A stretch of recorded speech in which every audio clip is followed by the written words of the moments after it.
Polar bear devours college researchers on ice expedition, March 23, 2025. The Arctic wind carried death across the Chukchi Sea that morning, though neither Sarah Bell nor Thomas Nguyen could have known it as they prepared their final equipment checks on the ice shelf 23 miles northeast of Utqiagvik, Alaska. The temperature read -42 degrees Fahrenheit on Thomas's digital thermometer, the kind of cold that turned breath into crystals and made exposed skin burn within seconds. Sarah adjusted her goggles against the glare of morning sun, reflecting off the pristine white expanse that stretched to the horizon in every direction, an endless frozen ocean that had become their temporary home and would soon become their grave. Dr. Margaret Chen had warned them about the dangers during their final briefing at the University of Alaska Fairbanks 3 weeks earlier. The 54-year-old marine biology professor had spent the better part of 2 decades studying Arctic ecosystems and had lost 2 colleagues to polar bear attacks in her career. "The ice is their domain," she had said, standing before the detailed topographical maps of the Beaufort and Chukchi Sea regions projected on the classroom wall. "Every step you take out there, you're walking through someone else's hunting grounds. Polar bears are apex predators with no natural fear of humans. They see us as either competition or prey, and either way, that makes us a target." Sarah Elizabeth Bell, 26 years old and originally from Missoula, Montana, had earned her bachelor's degree in environmental science from the University of Montana before pursuing graduate studies in marine biology at UAF. Her thesis focused on the impact of climate change on Arctic phytoplankton populations, research that required extensive ice core sampling and water analysis from beneath the polar ice cap. She was methodical in her work, perhaps to a fault, documenting every detail with the precision of someone who understood that small oversights in the Arctic could prove fatal.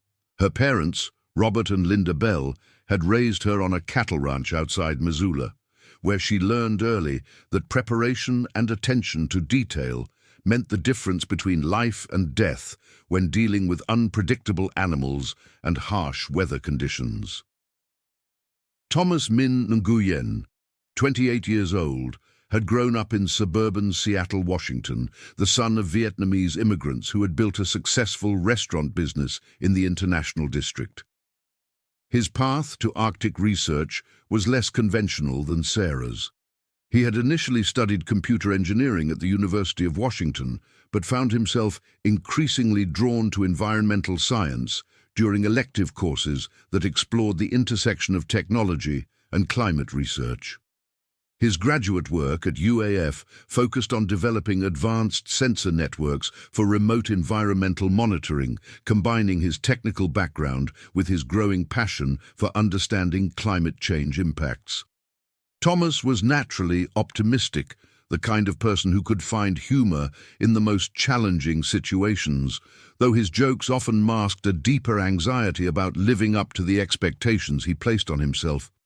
Their research expedition was funded by a collaborative grant between the National Science Foundation, the University of Alaska Fairbanks, and the Arctic Research Consortium.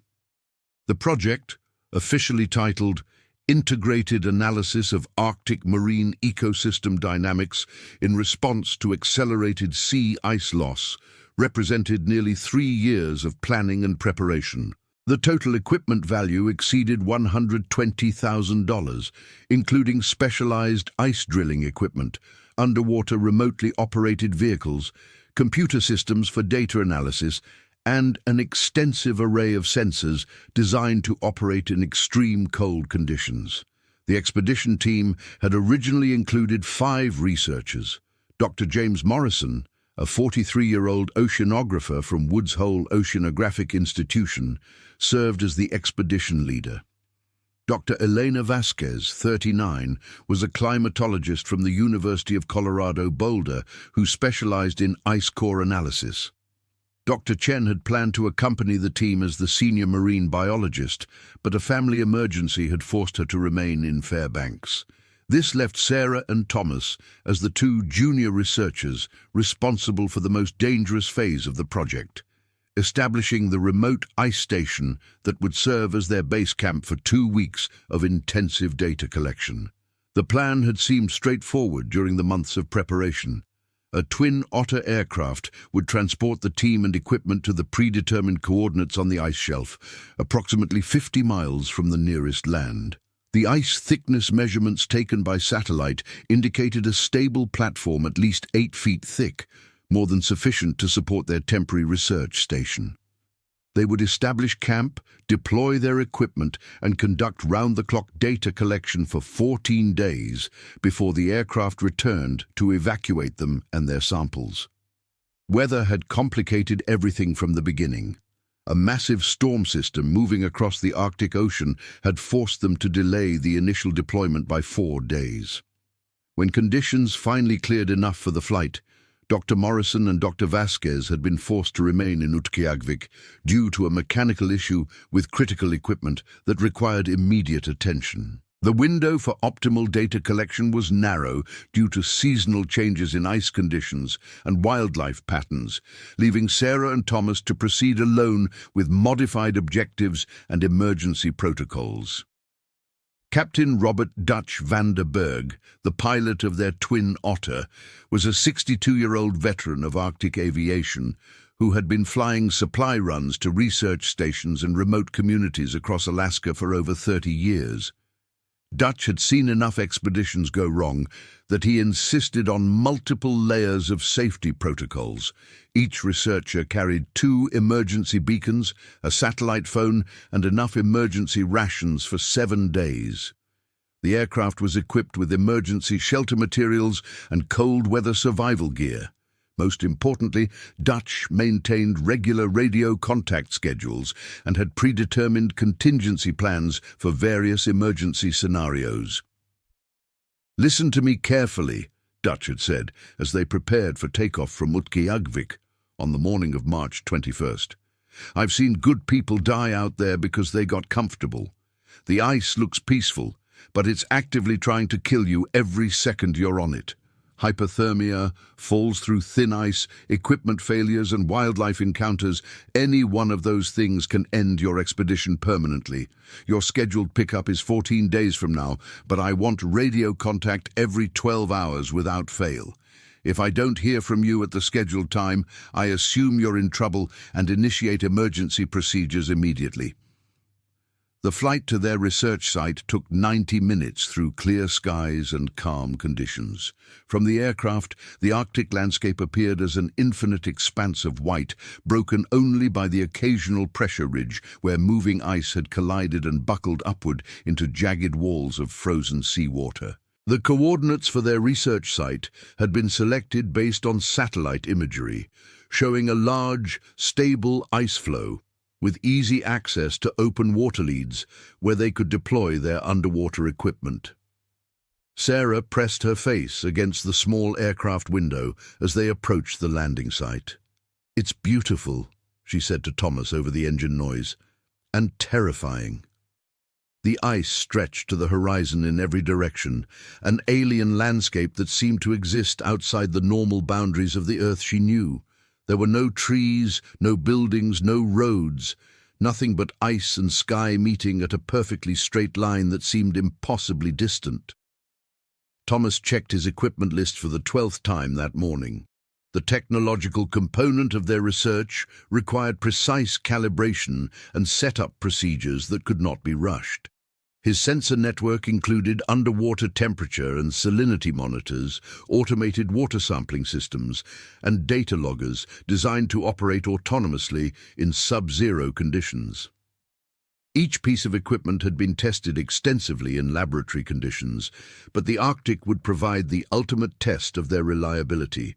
Dutch circled the landing site twice before committing to the approach. His experienced eye evaluated ice conditions, wind patterns, and terrain features that could affect the safety of landing and takeoff operations. "Ice looks solid," he announced over the intercom. "No visible cracks or pressure ridges near the landing zone. Wind is calm. Visibility is excellent. We're going in." The landing was surprisingly smooth considering they were setting down on a frozen ocean. The Twin Otter's large tires and short landing requirements made it ideal for Arctic operations, and Dutch's decades of experience showed in the precise execution of the approach and touchdown. As the aircraft rolled to a stop, Sarah and Thomas got their first real sense of the absolute silence that characterized the Arctic ice. With the engine shut down, the only sounds were their own breathing and the occasional distant crack or groan of moving ice. Unloading the aircraft required nearly 3 hours of careful work in the extreme cold. Every piece of equipment had to be moved efficiently to prevent exposure damage, while ensuring nothing was left behind. Dutch supervised the process with the practiced efficiency of someone who understood that delays on the ice increased risk exponentially. "Your camp needs to be established and operational before I leave," he explained. "I won't take off until I see smoke from your heater and confirmation that all systems are working properly." The research station consisted of a large expedition tent designed for extreme cold conditions, a smaller equipment shelter, and a comprehensive array of scientific instruments. The tent featured double-wall construction with a vestibule for gear storage and equipment maintenance. A diesel heater provided warmth and also served as a backup power source for charging batteries and operating essential electronics. Solar panels supplemented power generation during the brief hours of daylight, while wind generators provided additional power during storms. Setting up camp in Arctic conditions was a complex choreography of efficiency and safety. Every task required careful planning because mistakes in extreme cold could prove fatal. Exposed metal could freeze to bare skin instantly. Equipment failures could leave them without heat or communication. Even something as simple as dropping a tool in the snow could result in permanent loss if it couldn't be located quickly. Sarah took charge of establishing the sleeping and living areas, while Thomas focused on setting up the scientific equipment and communication systems. Their movements were careful and deliberate, conserving energy while working efficiently. The cold was so intense that breathing without a face mask for more than a few minutes would result in frostbite of lung tissue. "Communication check," Dutch announced after the main tent was erected and the heater was operational. Sarah tested their satellite phone and emergency beacons, while Thomas verified the radio equipment. All systems showed green lights and strong signal strength. "You're connected to the outside world," Dutch confirmed. "Remember, radio check every 12 hours at 0800 and 2000 hours. I'll be monitoring channel 16 continuously." The first night on the ice passed quietly. Sarah and Thomas took turns maintaining watch, more out of general caution than specific concern about threats.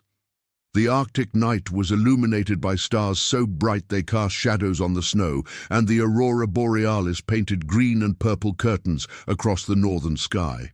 The beauty was stunning, but both researchers understood they were witnessing one of the most hostile environments on Earth. Their scientific work began in earnest on March 22nd with the deployment of underwater monitoring equipment through holes drilled in the ice. The process was technically challenging and physically demanding. Each hole required careful drilling to prevent damage to expensive instruments, while ensuring the opening remained unfrozen long enough to deploy equipment. Thomas's sensor network required multiple access points across a grid pattern covering nearly a square mile of ice. "Water temperature is minus 1.7 degrees Celsius, Sarah reported as she lowered the first sampling probe through the ice.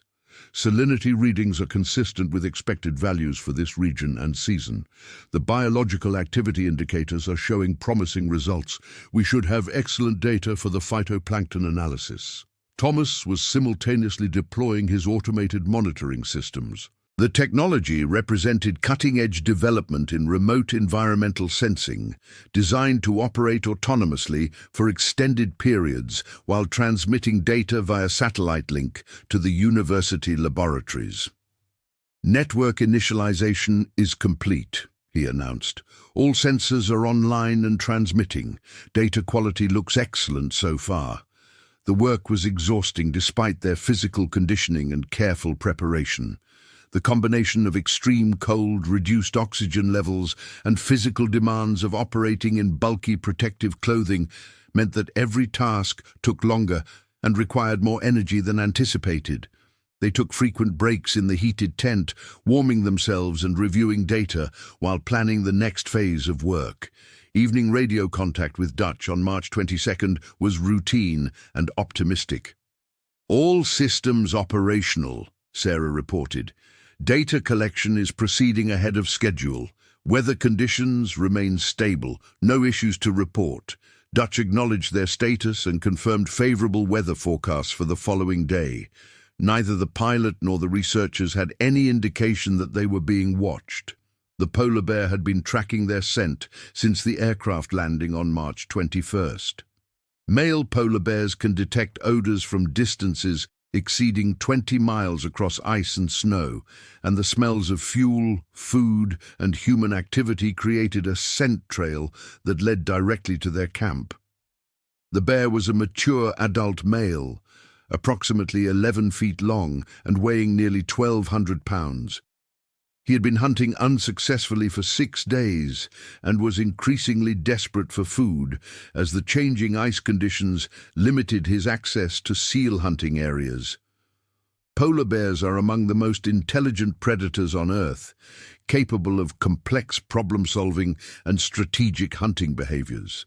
This particular bear had learned to associate human activity with food opportunities through previous encounters with research stations and hunting camps. His approach to their research site was methodical and patient, moving primarily during periods of limited visibility when his white coat provided perfect camouflage against the snow and ice.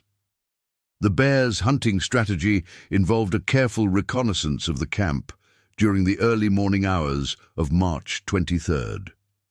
Moving silently across the ice, he circled their location at gradually decreasing distances, gathering information about the number of humans, their activity patterns, and potential sources of food or threat.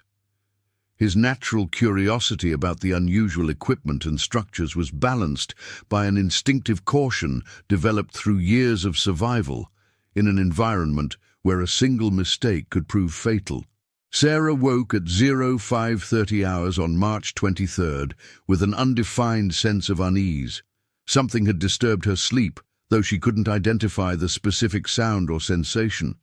The tent was warm and quiet, with only the steady hum of the heater and Thomas's breathing from the adjacent sleeping bag.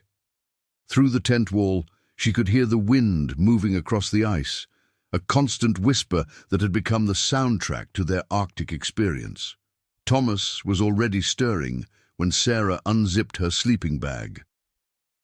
"Sleep well?" he asked, his breath visible in the cold air of the tent. Despite the heater, the temperature inside remained well below freezing, requiring them to sleep in expedition-weight sleeping bags rated for extreme conditions. "Something woke me," Sarah replied, reaching for her outer clothing layers. "Probably just the wind or ice movement, but I want to check the equipment status before we start today's data collection." Her methodical nature had served her well in graduate school, and was even more important in an environment where small oversights could have catastrophic consequences. The morning equipment check revealed no problems with their scientific instruments or communication systems. The sensor network was transmitting data normally, and all batteries showed adequate charge levels. The weather remained clear and calm, with temperatures holding steady at -40 degrees. Visibility was excellent, with the sun creating a brilliant glare across the endless expanse of white ice. Thomas prepared their breakfast while Sarah reviewed the data collected during the night.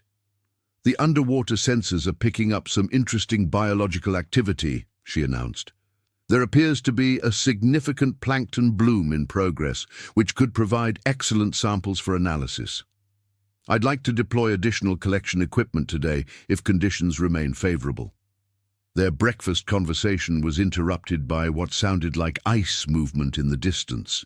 Both researchers paused to listen, but the sound was not repeated. "Probably thermal expansion," Thomas suggested. "The ice is constantly moving and adjusting to temperature changes and current variations. Dutch warned us we'd hear all kinds of strange sounds out here." The polar bear had moved within 200 yards of their camp during the night, close enough to observe their activities in detail.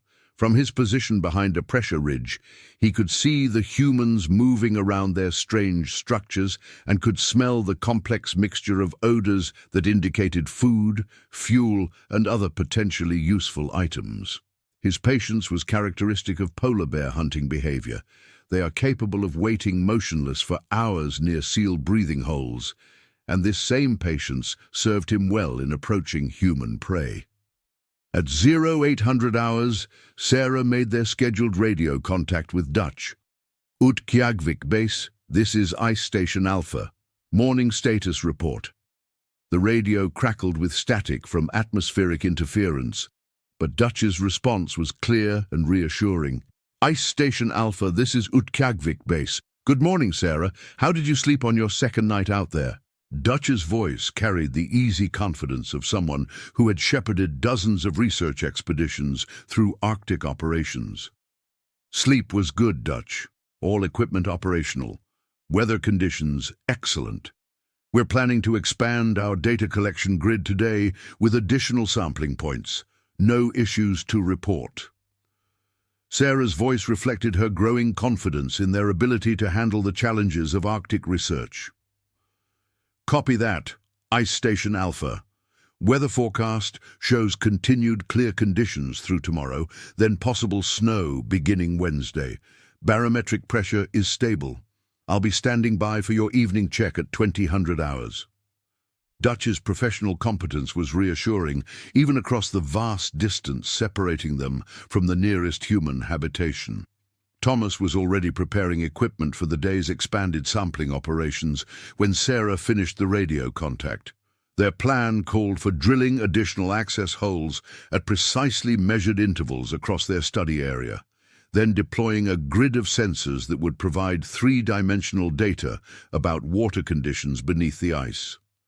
The work was physically demanding and required careful coordination to prevent equipment damage or loss. "I'll start with the drilling equipment while you prepare the sensors," Sarah suggested. "If we can get 4 new access points established this morning, we can have the expanded grid fully operational by this afternoon." Her systematic approach to complex tasks had made her a valuable research partner, and Thomas appreciated her ability to break complicated procedures into manageable steps. The ice drilling process required careful attention to safety and technique. Each hole had to be perfectly vertical and large enough to accommodate their equipment, while maintaining structural integrity of the surrounding ice. Sarah operated the diesel-powered drilling equipment with practiced efficiency, having spent weeks training on identical equipment at the university. The drill bit cut through the ice with steady progress, producing a stream of ice chips and water that had to be continuously cleared from the work area. Thomas was approximately 50 yards away, preparing sensor equipment for deployment, when he noticed movement in his peripheral vision. At first, he assumed it was Sarah changing position around the drilling equipment, but when he looked directly toward the drilling site, he saw that Sarah was focused intently on her work. The movement had come from a different direction entirely. The polar bear had decided to make his final approach during the morning hours when the humans were distracted by their activities and spread across the work area. Moving with surprising stealth for such a massive animal, he used the natural contours of the ice and the noise from the drilling equipment to mask his approach. His black nose tested the air continuously, gathering information about the humans' locations and activities. Thomas felt the hair on his neck rise as he caught sight of a large white shape moving between pressure ridges approximately 100 yards from their camp. At first, his mind rejected what his eyes were reporting. The shape was too large, too purposeful in its movement to be anything natural. Then the reality of their situation crashed over him like a physical blow. They were being stalked by a polar bear. "Sarah!" Thomas's shout carried clearly across the ice despite the noise from the drilling equipment. "Polar bear! Sarah! Polar bear approaching!" His voice cracked with adrenaline and terror as he pointed toward the approaching predator. Sarah looked up from her drilling work just as the polar bear cleared the last pressure ridge between himself and their research site. The animal was massive beyond anything she had imagined. Despite all her theoretical knowledge about polar bear anatomy and behavior, his coat was pristine white, except for the black nose and dark eyes that seemed to be evaluating her with predatory intelligence. The bear's head was enormous, larger than her entire torso, and his shoulders rippled with muscle beneath the thick fur. Training and preparation had covered this scenario extensively, but the reality of facing an apex predator in its native environment was overwhelming. Sarah's hands shook as she shut down the drilling equipment, her mind racing through the bare safety protocols that had seemed so straightforward during classroom instruction. The bear paused approximately 75 yards from their position, rising up on his hind legs to get a better view of the humans and their equipment. Standing upright, he towered nearly 10 feet tall, a creature perfectly evolved for surviving and hunting in the harshest environment on Earth. His black nose worked constantly, analyzing the complex scent information carried on the Arctic wind. Thomas reached Sarah's position and grabbed the flare gun from their emergency kit. His hands were shaking so badly he could barely load the first flare cartridge. "What's the protocol?" he asked, his voice barely above a whisper. "Do we make noise? Do we back away slowly? I can't remember everything from the safety briefing." Sarah's mind cleared as her training took over. "We need to appear large and threatening," she said, her voice steadier than she felt. "Back toward the tent slowly. Don't turn your back on him. If he charges, use the flare gun and air horn. Play dead only as an absolute last resort because polar bears will actually eat humans."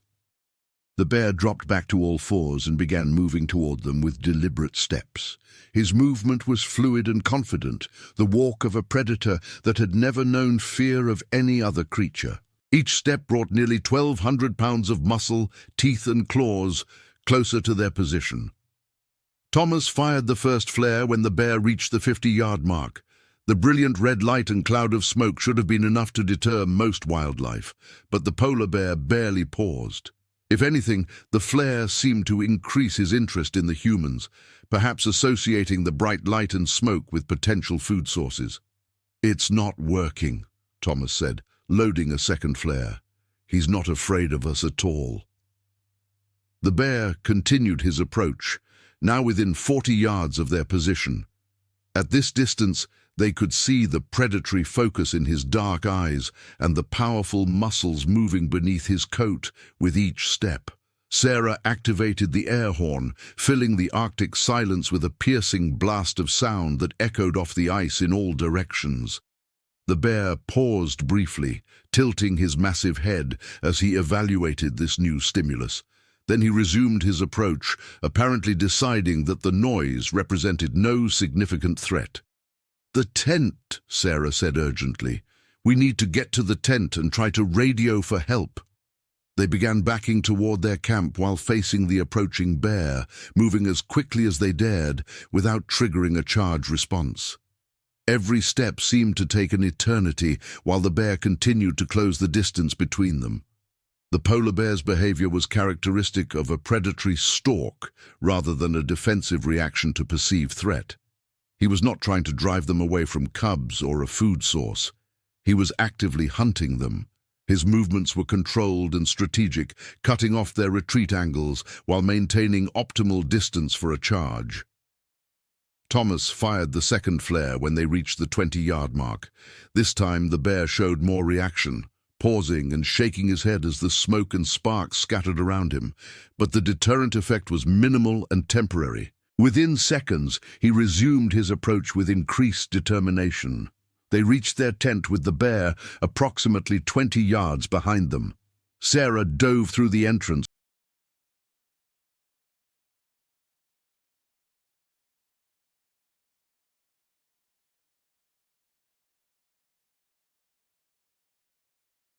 while Thomas followed immediately behind her, frantically zipping the door closed as if the thin tent wall could provide meaningful protection against a 1,200-pound predator.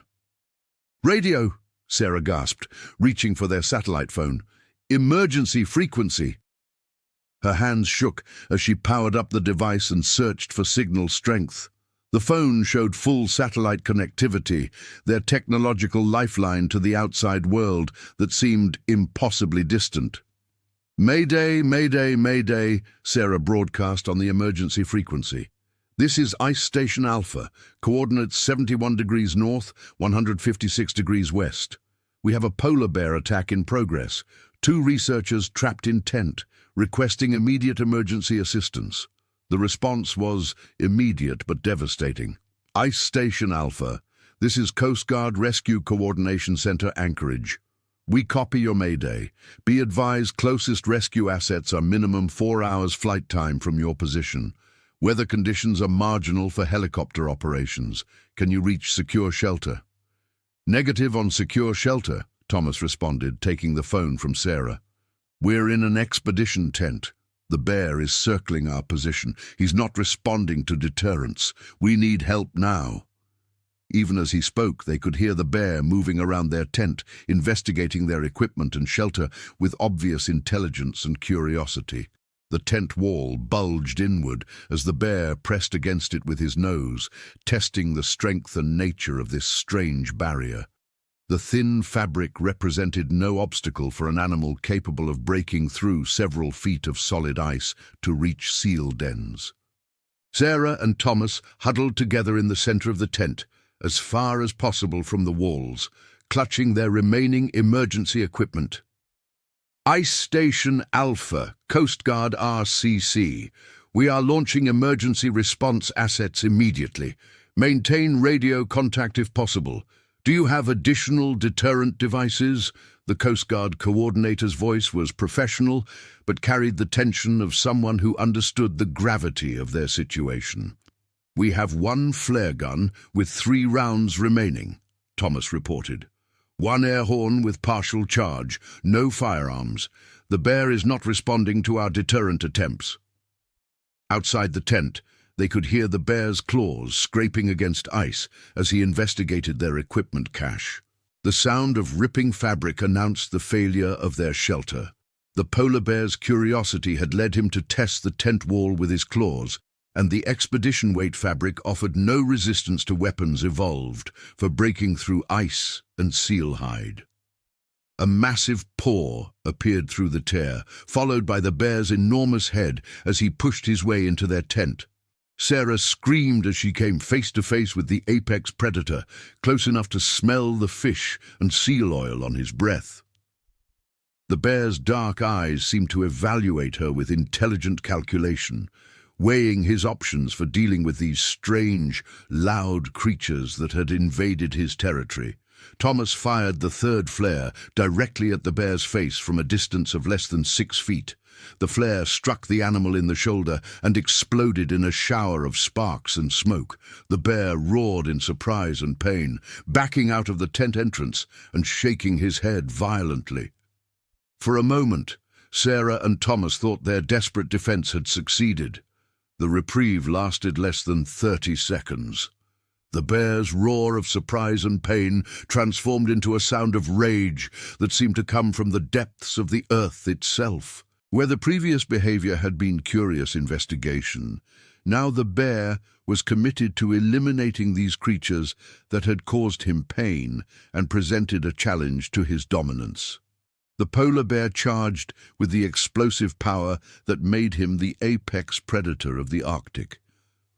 1,200 pounds of muscle and bone struck their tent like a freight train, collapsing the entire structure and trapping Sarah and Thomas beneath the fabric and tent poles. The bear's claws raked through the collapsed tent, seeking the humans he could smell and hear beneath the wreckage. Sarah felt claws rake across her back through the heavy fabric of her parka as she tried to crawl toward the collapsed tent entrance. The claws caught in her clothing and gear, and she felt herself being dragged backward toward the massive predator. "Help me!" she screamed to Thomas, who was struggling to free himself from the collapsed tent structure. Thomas grabbed Sarah's arms and pulled with all his strength while the bear attempted to drag her in the opposite direction. The tug-of-war lasted only seconds before Sarah's parka tore completely, leaving the bear holding shredded fabric while she and Thomas tumbled free of the collapsed tent. They ran across the ice with no destination except away from the bear, their scientific training and safety protocols forgotten in pure animal panic. Behind them, the polar bear emerged from the destroyed tent and resumed his pursuit with the methodical determination of a predator that had never failed to catch prey. Running on ice in Arctic conditions while wearing heavy clothing and boots was nearly impossible. Thomas fell within 50 yards, his momentum sending him sliding across the slick surface. Sarah stopped to help him to his feet, looking back to see the bear closing the distance between them with long, powerful strides. "The equipment cache," Sarah gasped, pointing toward a pile of scientific gear they had positioned approximately 100 yards from their tent. "Maybe we can find something to fight with." It was a desperate plan, but they had no other options with the nearest help hours away. The polar bear's hunting instincts were fully engaged now. The running behavior of his prey had triggered the chase response that was as natural to him as breathing. He was no longer investigating strange creatures. He was hunting food that was trying to escape. They reached the equipment cache with the bear less than 20 yards behind them. Sarah frantically searched through the gear for anything that might serve as a weapon, while Thomas activated the air horn repeatedly, producing blast after blast of sound that echoed across the empty ice. "Ice axe!" Thomas shouted, grabbing the climbing tool from the equipment pile. "And the emergency shelter! It's reinforced!" He began frantically deploying the emergency shelter, while Sarah armed herself with a second ice axe and their remaining flares.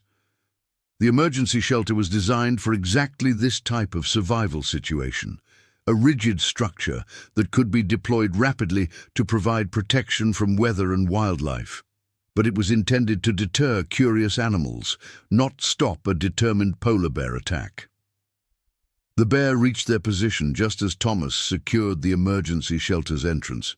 The structure was barely large enough for 2 people, and the walls were only inches from their faces as they huddled inside with their improvised weapons. The bear's investigation of the emergency shelter was more aggressive than his initial approach to their tent. He had learned that these strange structures contained the prey he was hunting, and his behavior reflected increasing confidence and determination.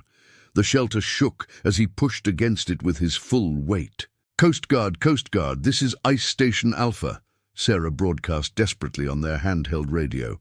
"The bear has destroyed our tent. We're trapped in emergency shelter. Structure won't hold much longer. Where is our rescue?" Her voice carried the edge of panic that came with facing imminent death. "Ice Station Alpha, Coast Guard RCC. Rescue helicopters are en route, but still 3 hours from your position. Navy assets are also responding. You need to survive until help arrives. Is there any way to reach more secure shelter?" The coordinator's voice reflected the helplessness of someone trying to manage a crisis from hundreds of miles away. "Negative on secure shelter," Thomas replied.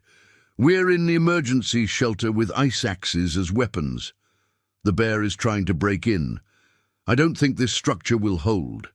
Even as he spoke, they could hear the bear's claws scraping against the shelter walls, testing for weak points. The polar bear's intelligence was evident in his systematic approach to breaching their shelter. He tested different areas of the structure, pushing with his nose, striking with his paws, and probing with his claws to identify the most vulnerable access points. His predatory instincts told him the prey was trapped inside, and his experience breaking into seal dens provided the knowledge needed to breach their defenses. The first breach came at a corner seam where the shelter walls connected to the floor. The bear's claws found the weak point and began systematically tearing the reinforced fabric. Sarah and Thomas could see daylight through the growing hole as their last protection was systematically destroyed. "He's breaking through," Thomas reported on the radio, his voice strangely calm despite their desperate situation. "The shelter is failing. We're going to fight with ice axes," but he didn't need to finish the sentence. Everyone listening understood that two graduate students with improvised weapons had no realistic chance against a 1,200-pound polar bear. Sarah and Thomas positioned themselves on either side of the growing breach, ice axes raised and ready to strike. They had both accepted that they were going to die on this frozen ocean, hundreds of miles from home and family. Their only remaining goal was to make their deaths as expensive as possible for the predator that was hunting them. The bear's massive head pushed through the enlarged opening, and Thomas struck with his ice axe, connecting solidly with the animal's skull. The blow that would have killed a human barely seemed to register with the polar bear. The thick skull and massive muscles absorbed the impact while the bear continued pushing his way into their shelter. Sarah struck next, aiming for the bear's eyes and nose, the only potentially vulnerable targets she could reach. Her ice axe connected with the side of the bear's face, opening a cut that bled freely onto the white ice. The bear roared in pain and anger, but continued his assault on their shelter. The bear's powerful forearms swept through the shelter interior, his claws seeking the humans he could smell and hear. Sarah felt claws rake across her arm, tearing through her parka and the layers beneath to the skin. The pain was immediate and intense, but adrenaline kept her fighting. Thomas struck repeatedly with his ice axe, landing several solid blows on the bear's head and shoulders. But the animal's thick hide and dense muscle tissue absorbed punishment that would have stopped most creatures. If anything, the attack seemed to increase the bear's determination to reach them. The emergency shelter collapsed completely as the bear forced his way inside. Sarah and Thomas found themselves exposed on the ice with a wounded, enraged polar bear at close range. Their improvised weapons seemed pathetically inadequate against 1,200 pounds of apex predator. The bear struck Thomas with a swipe of his massive paw, sending the young researcher tumbling across the ice. Thomas tried to rise, but his left arm was clearly broken, hanging uselessly at his side. Blood seeped through his torn parka where the bear's claws had found flesh. Sarah continued her desperate fight, swinging the ice axe with both hands at any target she could reach. The bear seemed almost curious about her resistance, as if surprised that such small creatures would continue to fight when faced with certain death. The end came with shocking suddenness. The polar bear, apparently tired of the prolonged struggle, lunged forward and caught Thomas in his massive jaws. The sound Thomas made was unlike anything Sarah had ever heard. Part scream, part gurgle, part something else that belonged to nightmares. "Thomas!" Sarah's scream carried across the ice, a sound of loss and terror that seemed to echo forever in the Arctic silence. She continued to fight, striking the bear repeatedly with her ice axe, but the weapon might as well have been a toothpick for all the effect it had on the massive predator. The bear shook Thomas like a dog shaking a toy, the powerful neck muscles easily overcoming any resistance. Sarah could see that her research partner and friend was already beyond help, but she continued fighting with a desperation born of grief and terror. The polar bear dropped Thomas's lifeless body and turned his attention to Sarah. She was trapped against the remains of their emergency shelter with nowhere to run. The bear approached slowly, his dark eyes fixed on her with predatory focus. Sarah's final radio transmission was barely coherent through her tears and terror. "Coast Guard, This is Sarah Bell. Thomas is dead. The bear killed him. I'm going to die too. Tell my parents. Tell them I'm sorry. Tell them I love them." You see, Gutti, she dropped the radio and raised her ice axe for one final, hopeless fight. The bear's charge knocked her to the ground with such force that she felt ribs crack against the hard ice.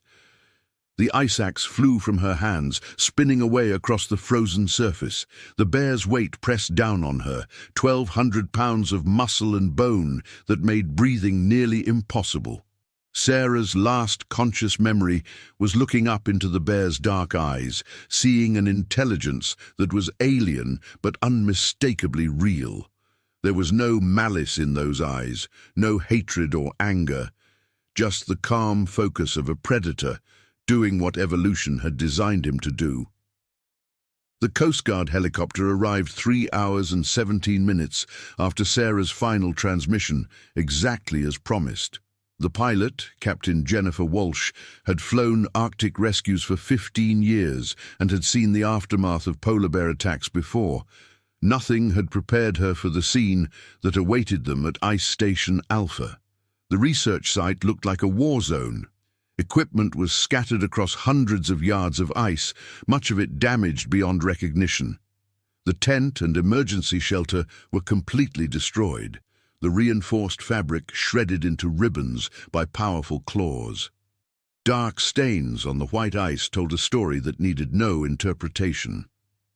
"I have 2 bodies," Captain Walsh reported to Coast Guard RCC as her crew secured the landing zone. "Both victims of apparent polar bear attack, no survivors visible. The bear is not currently in the immediate area, but we're maintaining extreme caution during recovery operations." The recovery team found Thomas Nguyen's body approximately 50 yards from the destroyed campsite. The extent of the injuries made it clear that death had been swift, if not instantaneous. His ice axe lay nearby, its blade stained with blood that wasn't his own, evidence of his brave but futile attempt to defend himself and his research partner. Sarah Bell's body was discovered near the remains of the emergency shelter, surrounded by the scattered contents of their equipment cache. Like Thomas, she had clearly fought to the end, dying with an ice axe still clutched in her frozen hands. The recovery team worked quickly to secure both bodies and the most important pieces of equipment while maintaining constant watch for the return of the bear.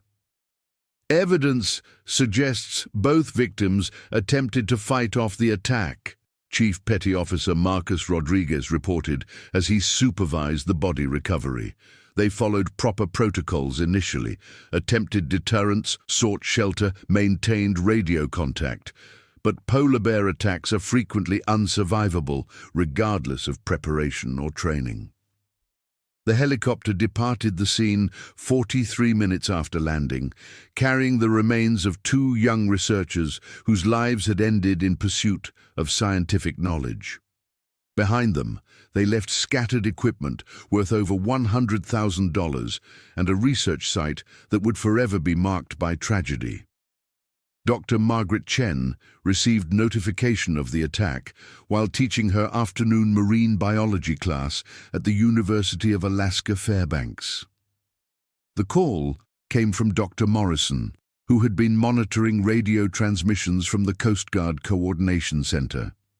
His voice was barely steady as he delivered the news that 2 of her graduate students were dead.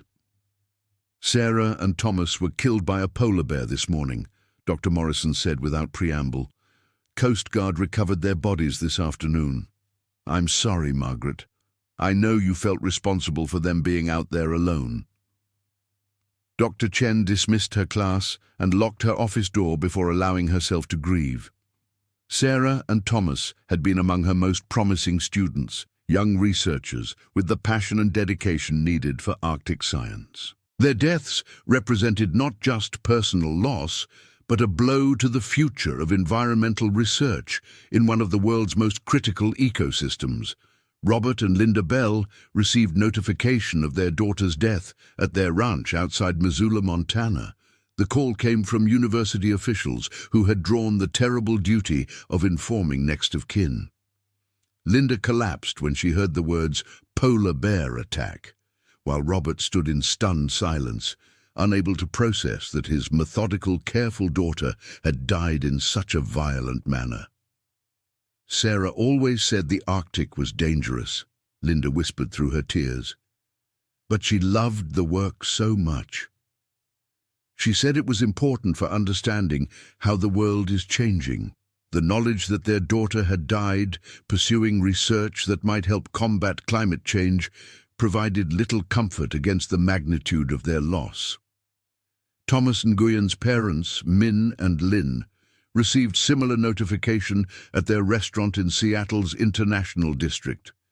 The family had immigrated from Vietnam decades earlier, building a new life through hard work and dedication to education. Thomas had been their pride and joy, the son whose success validated their sacrifices and struggles. He wanted to use technology to help save the environment, Min Nguyen said when contacted by reporters later that week. Thomas was always optimistic, always believing that science could solve problems. "We are proud of him for trying to make the world better, but we would give anything to have him home safe." The investigation into the attack was led by Alaska Department of Fish and Game wildlife biologist Dr. Stephen Brooks, a specialist in polar bear behavior and human-wildlife interactions. Dr. Brooks had investigated dozens of bear attacks throughout Alaska and understood the complex factors that led to such encounters. Polar bear attacks on humans are relatively rare, but almost always fatal when they occur, Dr. Brooks explained to the investigative panel. "These animals are apex predators with no natural fear of humans. Unlike brown bears or black bears, polar bears view humans primarily as potential prey rather than competitors or threats to be avoided." The official investigation concluded that Sarah Bell and Thomas Nguyen had followed established safety protocols correctly, but faced a situation that was essentially unsurvivable. The polar bear was identified from blood samples and hair evidence as a mature adult male in good physical condition. His behavior was consistent with predatory hunting rather than defensive aggression. "The victims did everything right according to current best practices," Dr. Brooks reported. "They maintained proper radio contact, used approved deterrent devices, sought appropriate shelter, and attempted to defend themselves when attacked. The reality is that polar bear attacks often cannot be survived regardless of preparation or response. The bear responsible for the attack was never located, despite extensive aerial searches. Wildlife officials concluded that he had likely returned to his normal hunting patterns after the encounter, moving across the pack ice in search of seals and other marine prey. No action was taken against the animal, since he had been acting according to natural predatory instincts in his native habitat. Media coverage of the attack was extensive, but generally respectful of the victims and their families. The story highlighted both the dedication of young researchers working to understand climate change and the inherent dangers of scientific work in remote locations. Several news organizations sent reporters to Alaska to cover the story, but most were prevented from accessing the attack site due to weather conditions and safety concerns. "Arctic research claims 2 lives in polar bear attack" was the headline in the Anchorage Daily News, accompanied by photographs of Sarah and Thomas from their university files. The article quoted Dr. Chen extensively about the importance of their research and the tragic loss to the scientific community. National media coverage focused on the broader issues of climate change research and the risks faced by scientists working in extreme environments. The New York Times published a feature article titled "The Deadly Cost of Climate Science," which examined the dangers faced by researchers studying the effects of global warming in remote locations around the world. Environmental organizations used the tragedy to highlight the importance of Arctic research in understanding climate change. The Sierra Club issued a statement calling Sarah Bell and Thomas Nguyen heroes of environmental science who gave their lives in pursuit of knowledge that could help save our planet from the worst effects of global warming. The University of Alaska Fairbanks held a memorial service for both victims on March 30th, 1 week after the attack. The service was attended by faculty, students, family members, and representatives from research organizations around the world. Dr. Chen delivered the eulogy, focusing on the victims' dedication to science and their potential contributions to environmental understanding. Sarah and Thomas died doing work that they believed was essential for humanity's future, Dr. Chen said to the assembled mourners. Their research would have advanced our understanding of how Arctic ecosystems respond to climate change, knowledge that becomes more critical with each passing year. While we mourn their loss, we must also honor their sacrifice by continuing the work they began. The Arctic Research Consortium announced the establishment of the Bell Nguyen Memorial Research Fund, designed to support graduate students conducting climate change research in extreme environments. The fund would provide enhanced safety equipment and training to help prevent future tragedies while ensuring that important research continues. Legal proceedings related to the attack were minimal, since the incident occurred in international waters and involved wildlife acting according to natural behavior. However, several lawsuits were filed against the University and Research Consortium by the victims' families, alleging inadequate safety protocols and supervision. The Bell family's lawsuit claimed that sending 2 inexperienced graduate students to conduct research alone in polar bear habitat constituted negligent endangerment. Their attorney argued that proper safety protocols would have required armed guards or postponement of the research until more experienced personnel were available. Our daughter trusted the university to provide adequate safety oversight for her research, Robert Bell said in a statement released through his attorney. Instead, they sent her into one of the most dangerous environments on Earth with inadequate protection and support. Sarah's death could have been prevented with proper planning and supervision. The Nguyen family's lawsuit focused on similar claims of inadequate safety preparation and supervision. Their attorney emphasized Thomas's lack of experience with polar bear encounters and questioned the decision to proceed with the research when senior personnel were unavailable. University attorneys defended their safety protocols as meeting or exceeding industry standards for Arctic research operations. They pointed out that both victims had completed extensive training, carried appropriate safety equipment, and maintained proper communication protocols throughout the expedition. This was a tragic accident involving unpredictable wildlife behavior, the university's lead attorney stated. The victims followed all established safety protocols. But polar bear attacks are inherently dangerous situations that cannot always be survived, regardless of preparation. The university deeply regrets this loss, but cannot be held responsible for the actions of wild animals. The lawsuits were eventually settled out of court for undisclosed amounts, with both families receiving compensation, while the University and Research Consortium agreed to enhanced safety protocols for future Arctic research operations.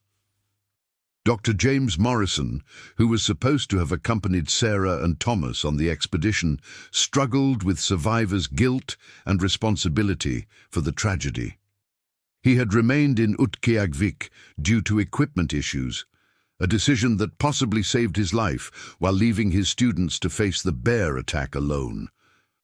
"I replay that decision every day," Dr. Morrison admitted during counseling sessions provided by the university. "If I had been there, maybe things would have been different. Maybe we could have scared off the bear, or maybe all 3 of us would be dead. The uncertainty is the worst part, not knowing if my presence could have changed the outcome." Dr. Elena Vasquez also experienced significant psychological trauma despite not being present during the attack. As the senior researcher who had approved the modified expedition plans, she felt partially responsible for the decision to send the graduate students alone into polar bear habitat.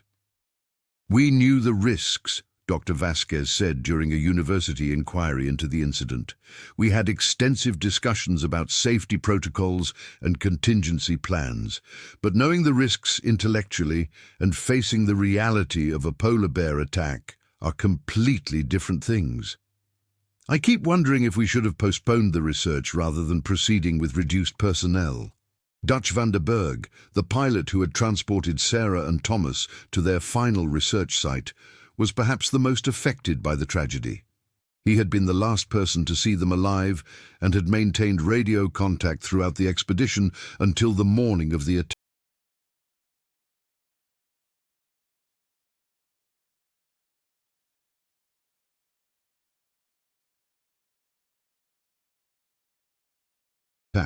"They were good kids," Dutch said during an interview with accident investigators.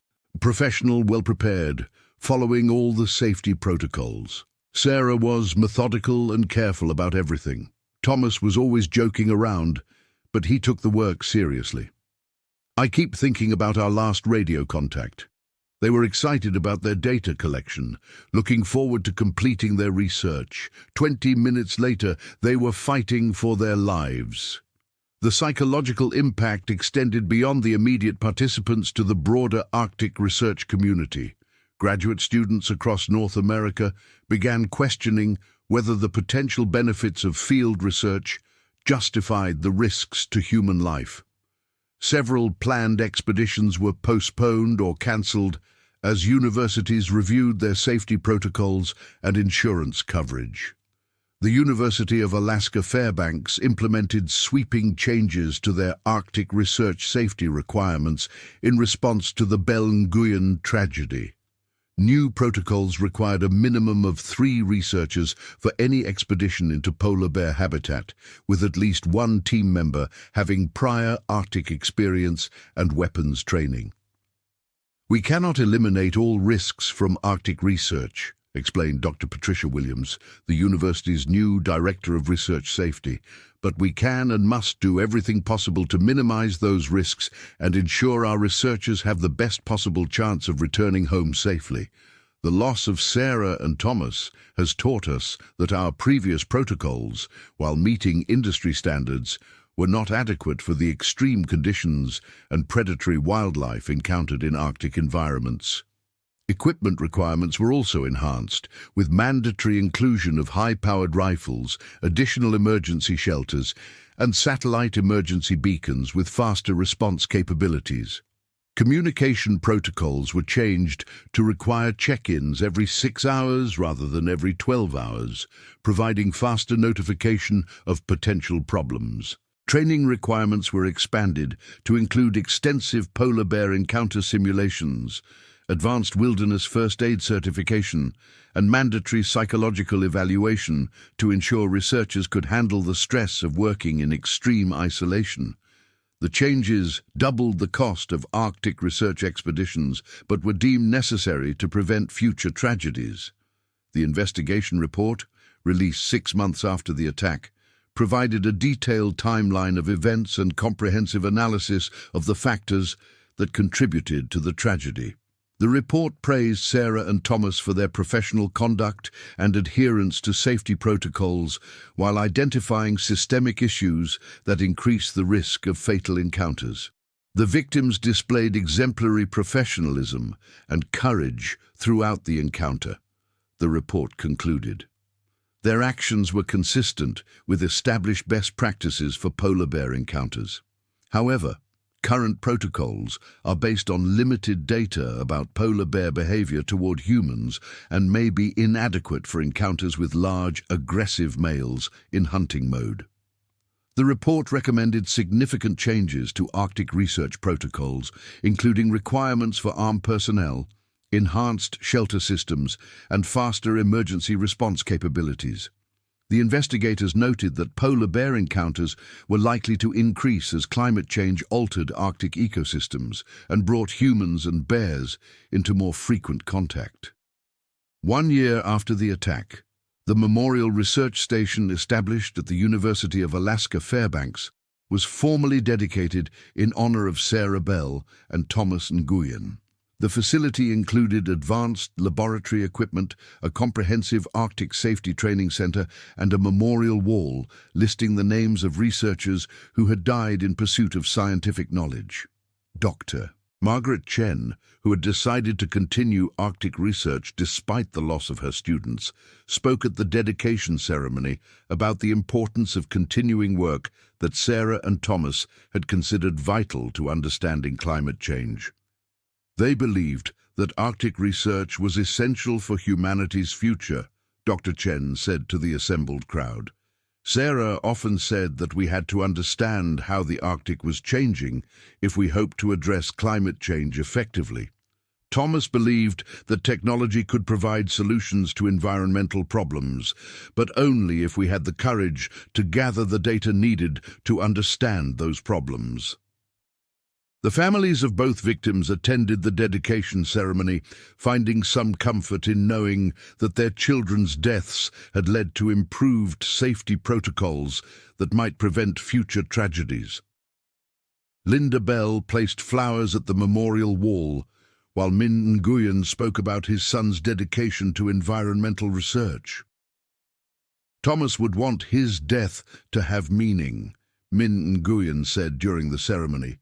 If these changes prevent other families from experiencing our loss, then maybe some good can come from this tragedy, but we would still give anything to have our son back home safe.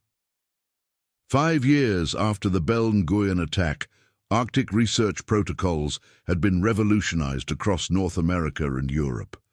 The tragedy had catalyzed comprehensive changes in how scientific institutions approached research in extreme environments, with enhanced safety requirements becoming standard practice. Dr. Brooks, who had investigated the attack, published a comprehensive analysis of polar bear-human interactions that became the definitive reference for Arctic safety protocols. His work showed that attacks like the one that killed Sarah and Thomas were becoming more frequent as climate change altered Arctic ecosystems and forced polar bears into closer contact with human activities. The Bell Nguyen case represents a tragic but predictable consequence of increased human activity in polar bear habitat, Dr. Brooks wrote in his analysis. As sea ice continues to decline due to climate change, polar bears are spending more time on land and are more likely to encounter humans. Without significant changes to how we conduct Arctic research, similar tragedies are likely to occur. The research that Sarah and Thomas had died collecting was eventually completed by subsequent expeditions using the enhanced safety protocols developed in response to their deaths. The data they had gathered during their brief time on the ice contributed to a comprehensive study of Arctic marine ecosystems that advanced understanding of climate change impacts. Dr. Chen, now serving as director of the Arctic Research Institute, ensured that Sarah and Thomas were listed as co-authors on the scientific papers that resulted from their final research expedition. Their names appeared on publications in Nature, Science, and the Journal of Arctic Biology, ensuring that their contribution to scientific knowledge would be permanently recognized. The polar bear that killed Sarah Bell and Thomas Nguyen was never seen again by human observers, though wildlife biologists believe he likely lived several more years before succumbing to the harsh realities of Arctic survival. His attack on 2 young researchers had been a moment of natural predatory behavior in an environment where such behavior was perfectly normal and expected.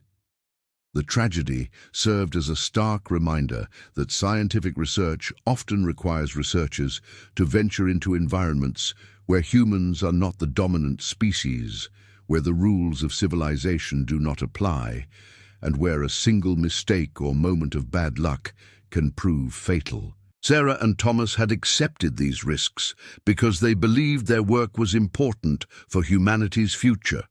But acceptance of risk did not make their deaths any less tragic or their loss any less profound. Their families continued to honor their memory through support of Arctic research and climate change studies, establishing scholarships and funding research projects that built upon the work Sarah and Thomas had begun. The memorial fund established in their names supported dozens of graduate students over the following years, helping train a new generation of researchers dedicated to understanding and addressing climate change. The University of Alaska Fairbanks campus included a memorial garden where students and faculty could reflect on the sacrifices made in pursuit of scientific knowledge.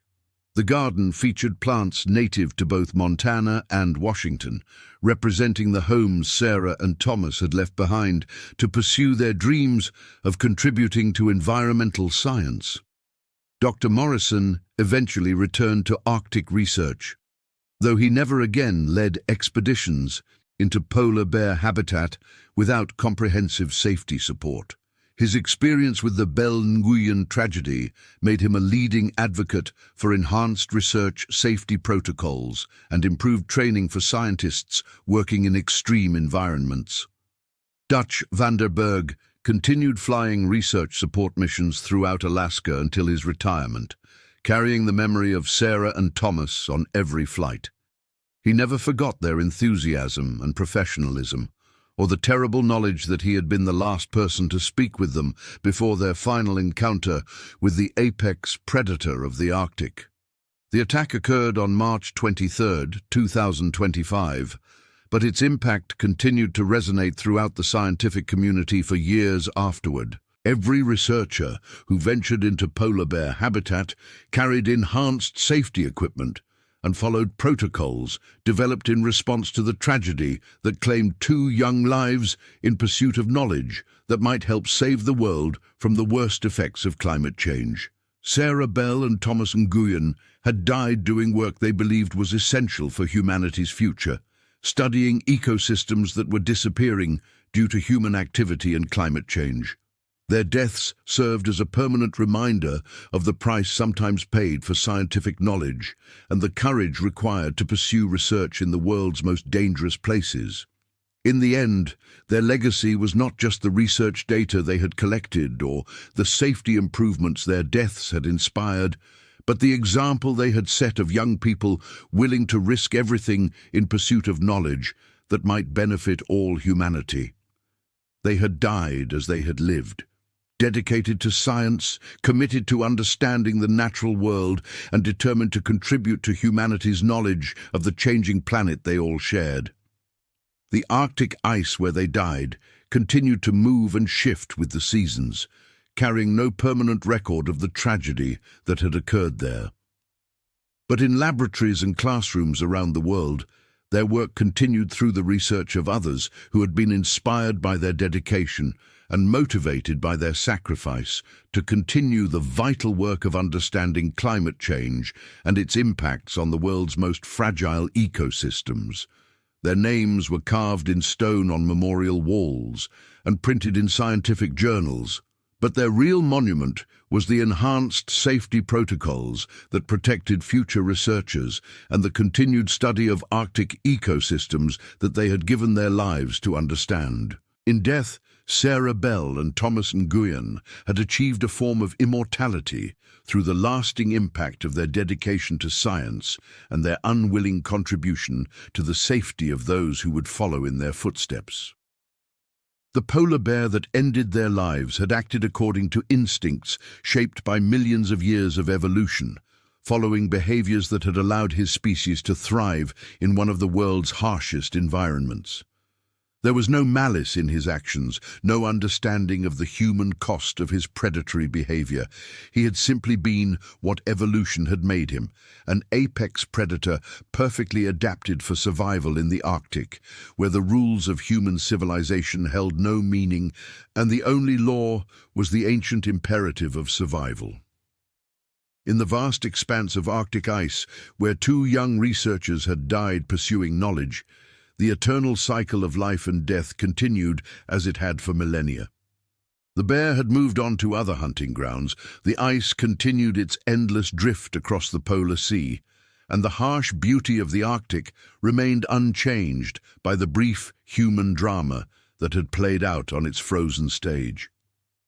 But in the world of human knowledge and scientific understanding, Sarah Bell and Thomas Nguyen had left a permanent mark through their dedication, their sacrifice, and their unwavering commitment to research that they believed could help preserve the planet for future generations.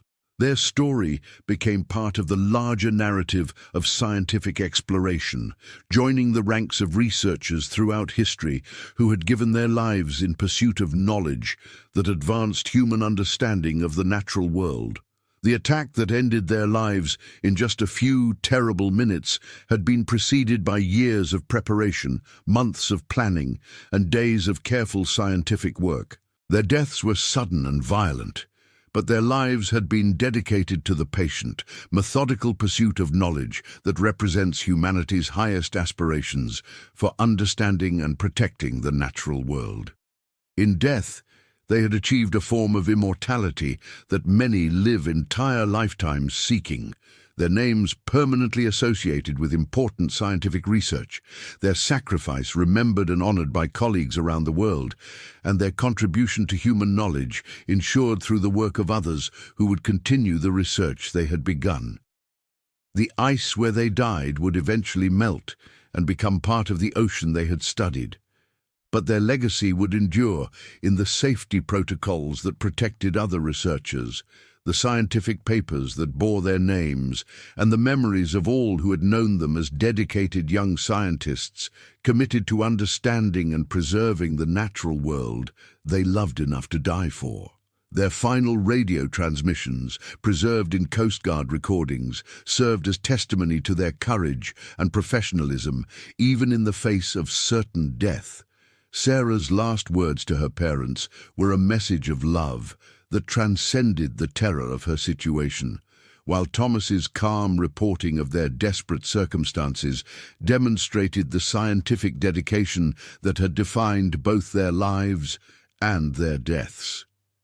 The polar bear that killed them returned to the ancient rhythms of Arctic survival, but Sarah Bell and Thomas Nguyen became part of the permanent record of human dedication to scientific understanding, their names forever associated with the ongoing effort to comprehend and address the challenges facing the planet's most vulnerable ecosystems. In the end, their story became more than just a tragedy. It became a testament to the courage required for scientific exploration, the price sometimes paid for knowledge, and the dedication of young researchers willing to risk everything in pursuit of understanding that might help preserve the world for future generations. The attack lasted only minutes, but its impact would resonate for decades through enhanced safety protocols, continued research, and the memories of all who knew that two young scientists had died doing work they believed was essential for humanity's future. Their legacy lived on in every researcher who ventured safely into polar bear habitat, every scientific paper that advanced understanding of Arctic ecosystems, and every effort to address the climate change they had given their lives to study. March 23, 2025, had dawned clear and cold on the Arctic ice, promising another productive day of research for two dedicated graduate students. By that evening, Sarah Bell and Thomas Nguyen were dead, victims of an encounter with the apex predator of the Arctic. But their work continued. Their safety protocols protected others, and their names were forever part of the scientific record of human dedication to understanding and preserving the natural world. The polar bear moved on across the ice, following instincts older than human civilization. The Arctic remained as beautiful and dangerous as it had always been. But in universities and research institutions around the world, the legacy of two young scientists who had died pursuing knowledge continued to inspire others to carry on the vital work of understanding climate change and protecting the planet's most vulnerable ecosystems. Their deaths had been sudden and violent, but their lives had been dedicated to patient, careful science that advanced human understanding of the natural world. In the end, that dedication proved stronger than death.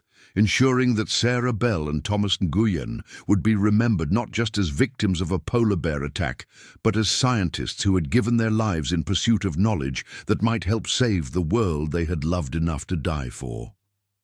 The story of their final expedition became part of the larger narrative of scientific exploration and discovery, joining countless other tales of researchers who had ventured into dangerous environments in pursuit of knowledge that benefited all humanity. Their names joined the long list of scientists who had paid the ultimate price for advancing human understanding of the natural world. The ice where they died continued its eternal drift across the Arctic Ocean, carrying no permanent record of the human drama that had played out on its frozen surface.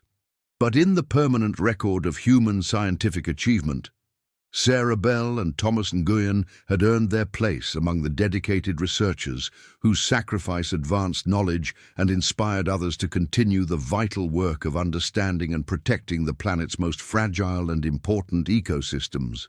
Their story ended with violent death on a frozen ocean, but their legacy continued through the work of countless other researchers who followed enhanced safety protocols, studied Arctic ecosystems, and advanced human understanding of climate change.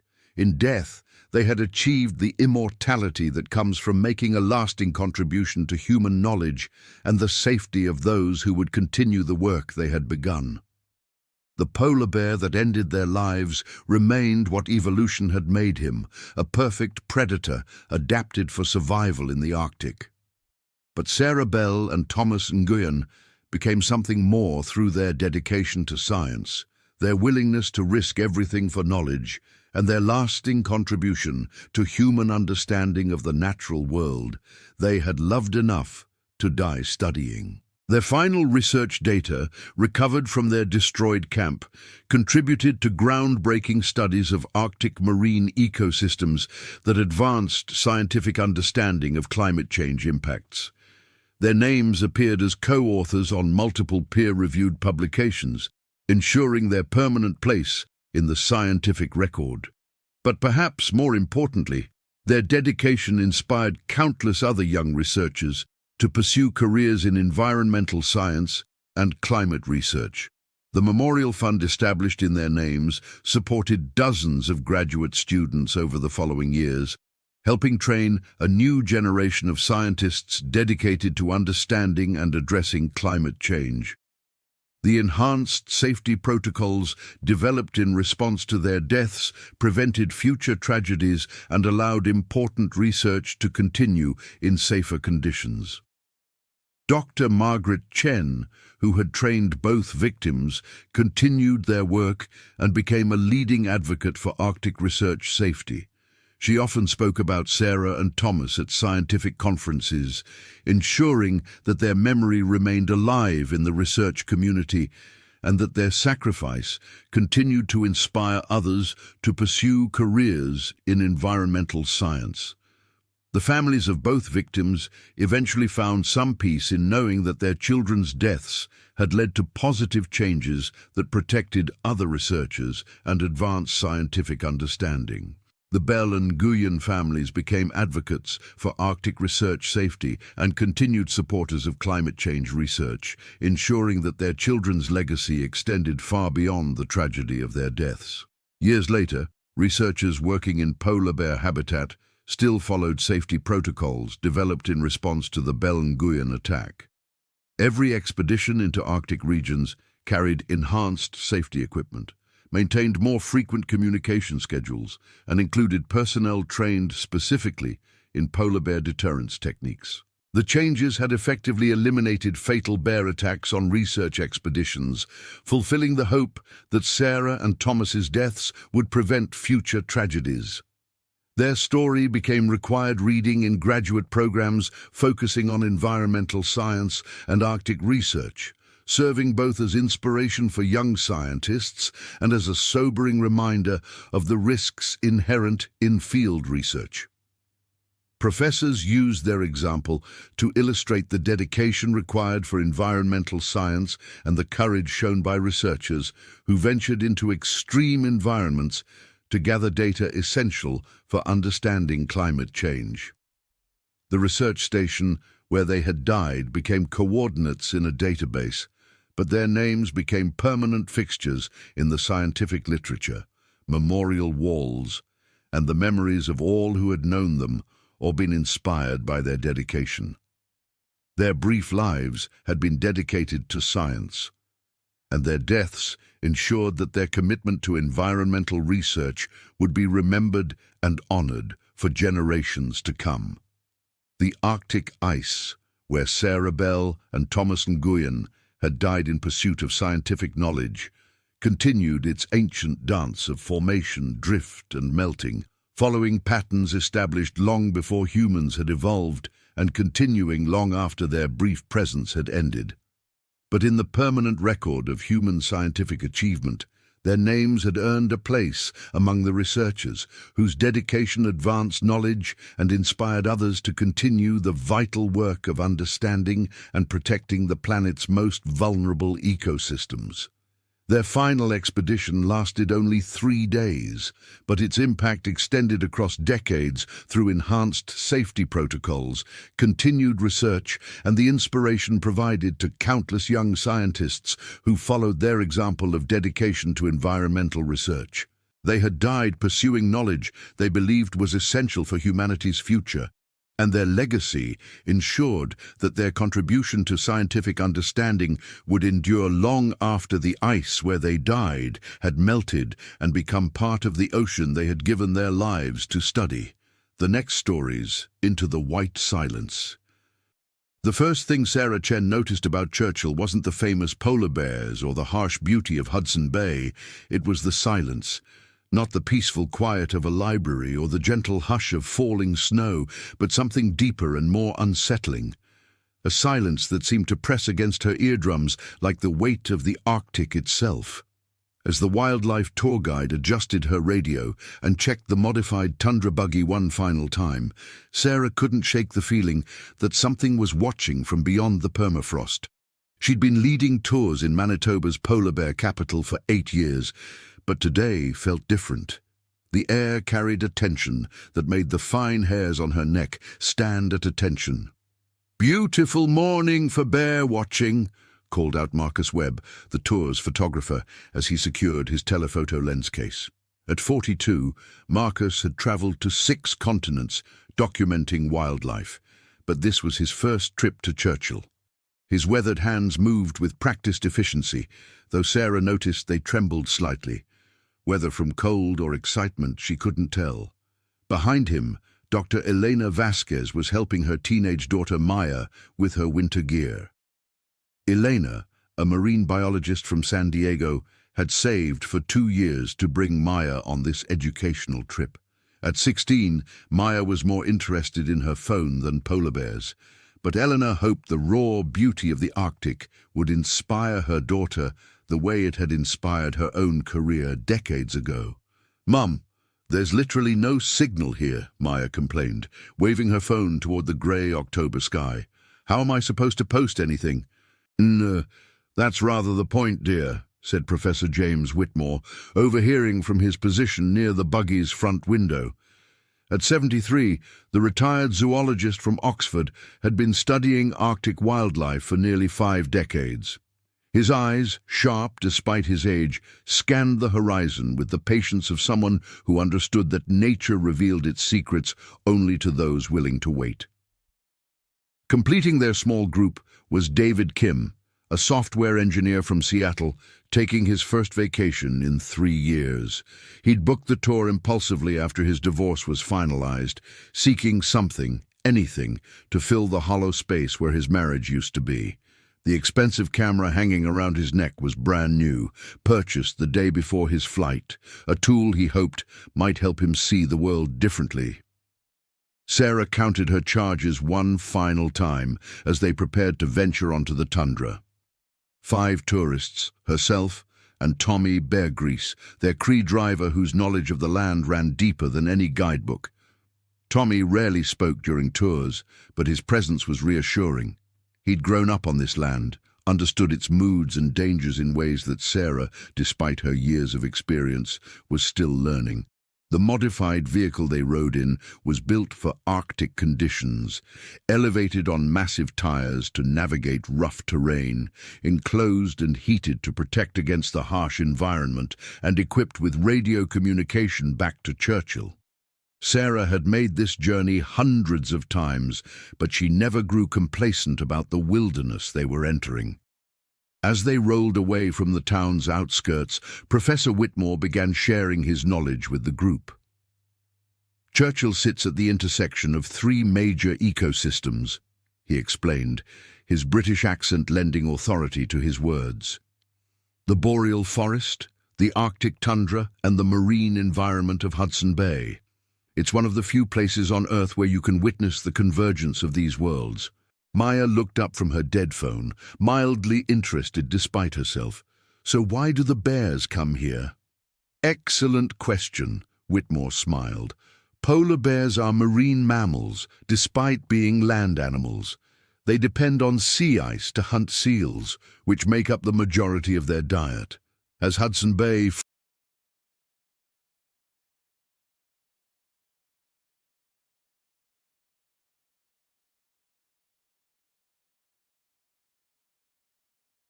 freezes each winter, the bears congregate along this coastline, waiting for the ice to form so they can return to their hunting grounds. Tommy spoke for the first time that morning, his voice carrying the cadence of someone who'd heard these facts but lived them. My grandfather used to say the bears and the Cree are both people of the ice. We understand each other because we both wait for winter. The buggy bounced over a particularly rough patch of tundra, causing Marcus to steady his camera equipment. Through the reinforced windows, the landscape stretched endlessly in all directions, a rolling expanse of low shrubs, exposed rock, and patches of early snow. The sky hung low and grey, promising more winter to come. "How far are we from town now?" David asked, a note of uncertainty creeping into his voice as he realized how isolated they were becoming. "About 15 kilometers, Sarah replied. "We'll be following the coast for most of the day, checking the traditional denning areas and feeding grounds." Eleanor had pulled out a notebook and was jotting down observations, her scientific mind engaged by everything she was seeing. "The vegetation is so different from what I expected," she said. "These willows and birches are so low to the ground." "Arctic adaptation," Professor Whitmore explained. "The wind here can be absolutely savage. Everything that survives learns to stay close to the earth." As if summoned by his words, a gust of wind rocked the buggy, and Sarah felt her first twinge of unease. The weather report had called for calm conditions, but the Arctic had its own rules. She checked her radio, confirming they still had contact with base. "Sarah, this is Churchill Base. Radio check over." "Churchill Base, this is Tundra 1. Reading you loud and clear. All systems normal. Over." "Copy that, Tundra 1. Weather update shows increasing winds from the northwest. Keep us posted on conditions. Over." Sarah frowned as she replaced the radio handset. Northwest winds could bring sudden weather changes, and they were still 2 hours from their planned lunch stop at a sheltered cove. Tommy caught her eye in the rearview mirror and nodded slightly. He'd heard the radio exchange and was already calculating alternate routes in his mind. His weathered hands gripped the steering wheel with the casual confidence of someone who'd navigated these roads in conditions that would terrify most drivers. "Look!" Maya suddenly shouted, pressing her face to the window. "Is that one?" Everyone turned to follow her gaze. In the distance, a cream-colored shape moved across the tundra with the distinctive rolling gait of a polar bear. Even at several hundred meters away, its size was impressive. Marcus immediately began adjusting his camera settings. "Tommy, can we get closer?" "We keep our distance," Tommy said firmly. "That one's a big male. See how he holds his head? He's aware of us already." Sarah pulled out her binoculars for a better look. The bear was indeed massive, probably 8 or 9 feet long and easily 700 pounds. His black nose tested the air as he moved, and she could see the powerful muscles beneath his thick coat. "Magnificent," whispered Professor Whitmore.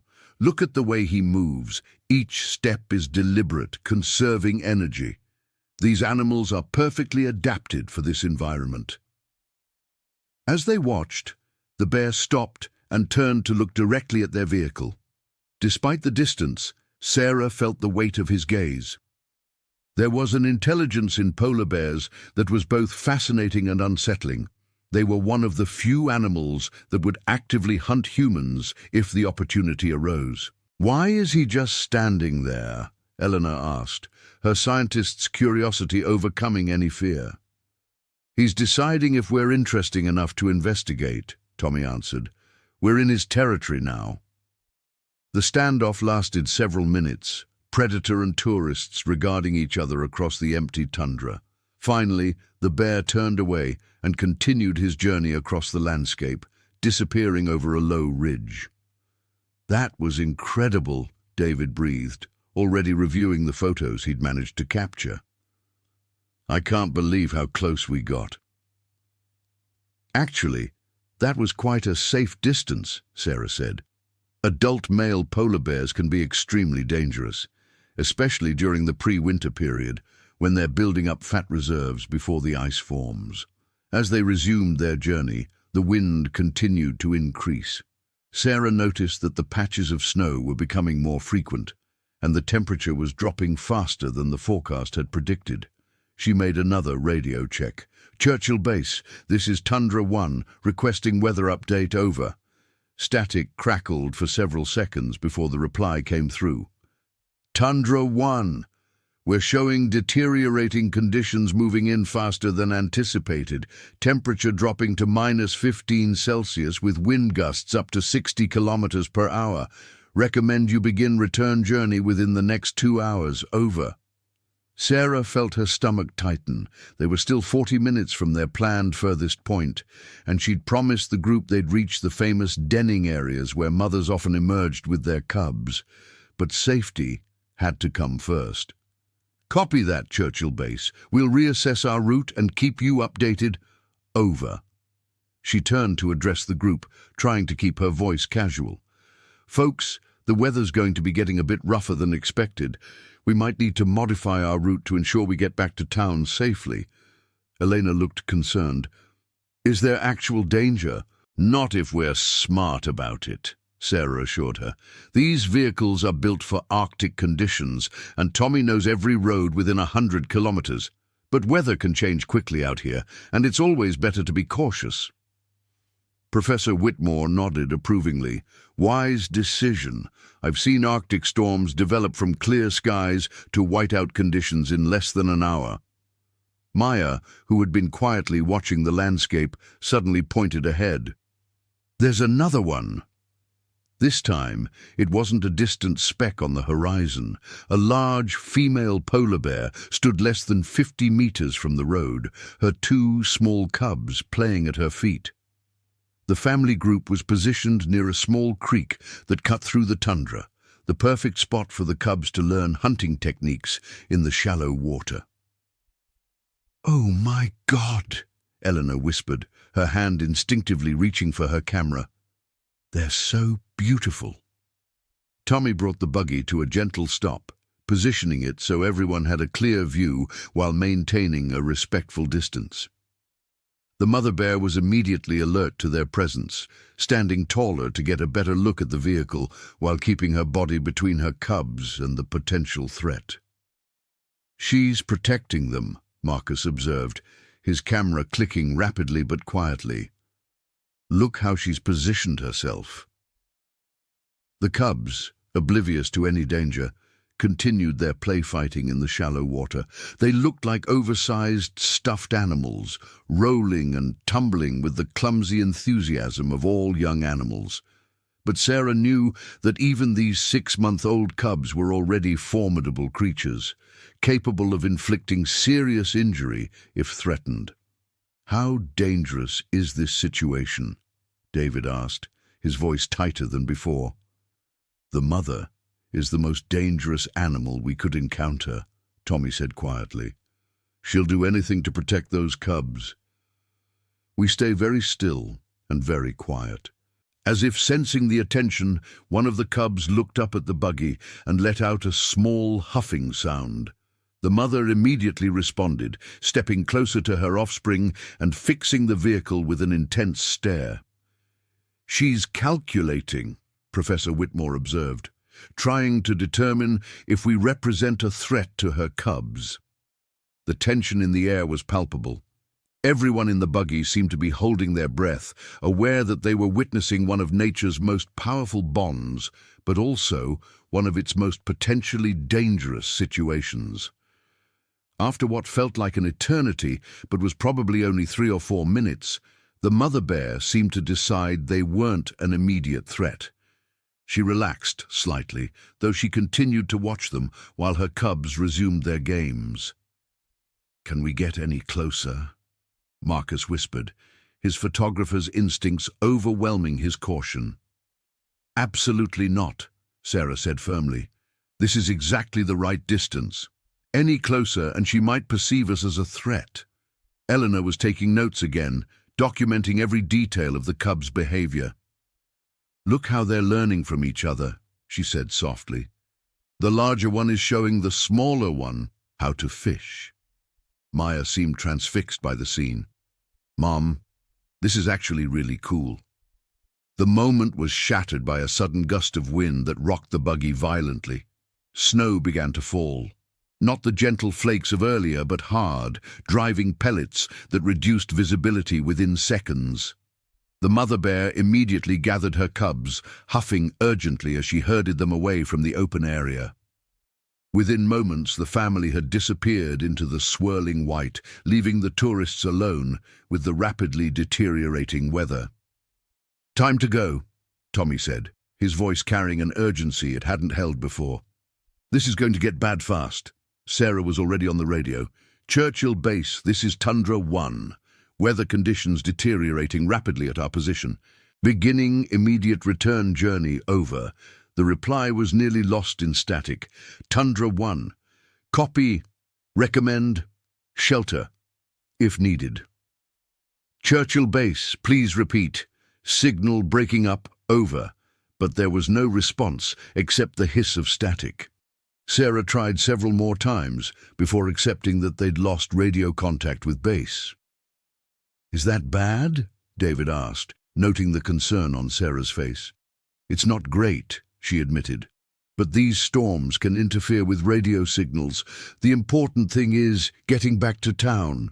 Tommy was already turning the buggy around, but the process was more difficult than usual. The wind was now strong enough to push against the large vehicle, and the snow was beginning to accumulate on the windshield faster than the wipers could clear it. Professor Whitmore peered out at the storm with the expression of someone who'd seen weather like this before. "How far are we from Churchill?" "About 25 kilometers by the route we came," Tommy replied, his concentration focused entirely on the road. "But if this gets worse, we might need to find shelter." "What kind of shelter?" Maya asked, her previous excitement replaced by worry. Sarah tried to sound reassuring. "There are emergency shelters maintained along some of the routes. Basic structures with supplies, just in case." But privately, she was calculating distances and options. The nearest emergency shelter was still 15 kilometers away, and the storm was intensifying with every minute that passed.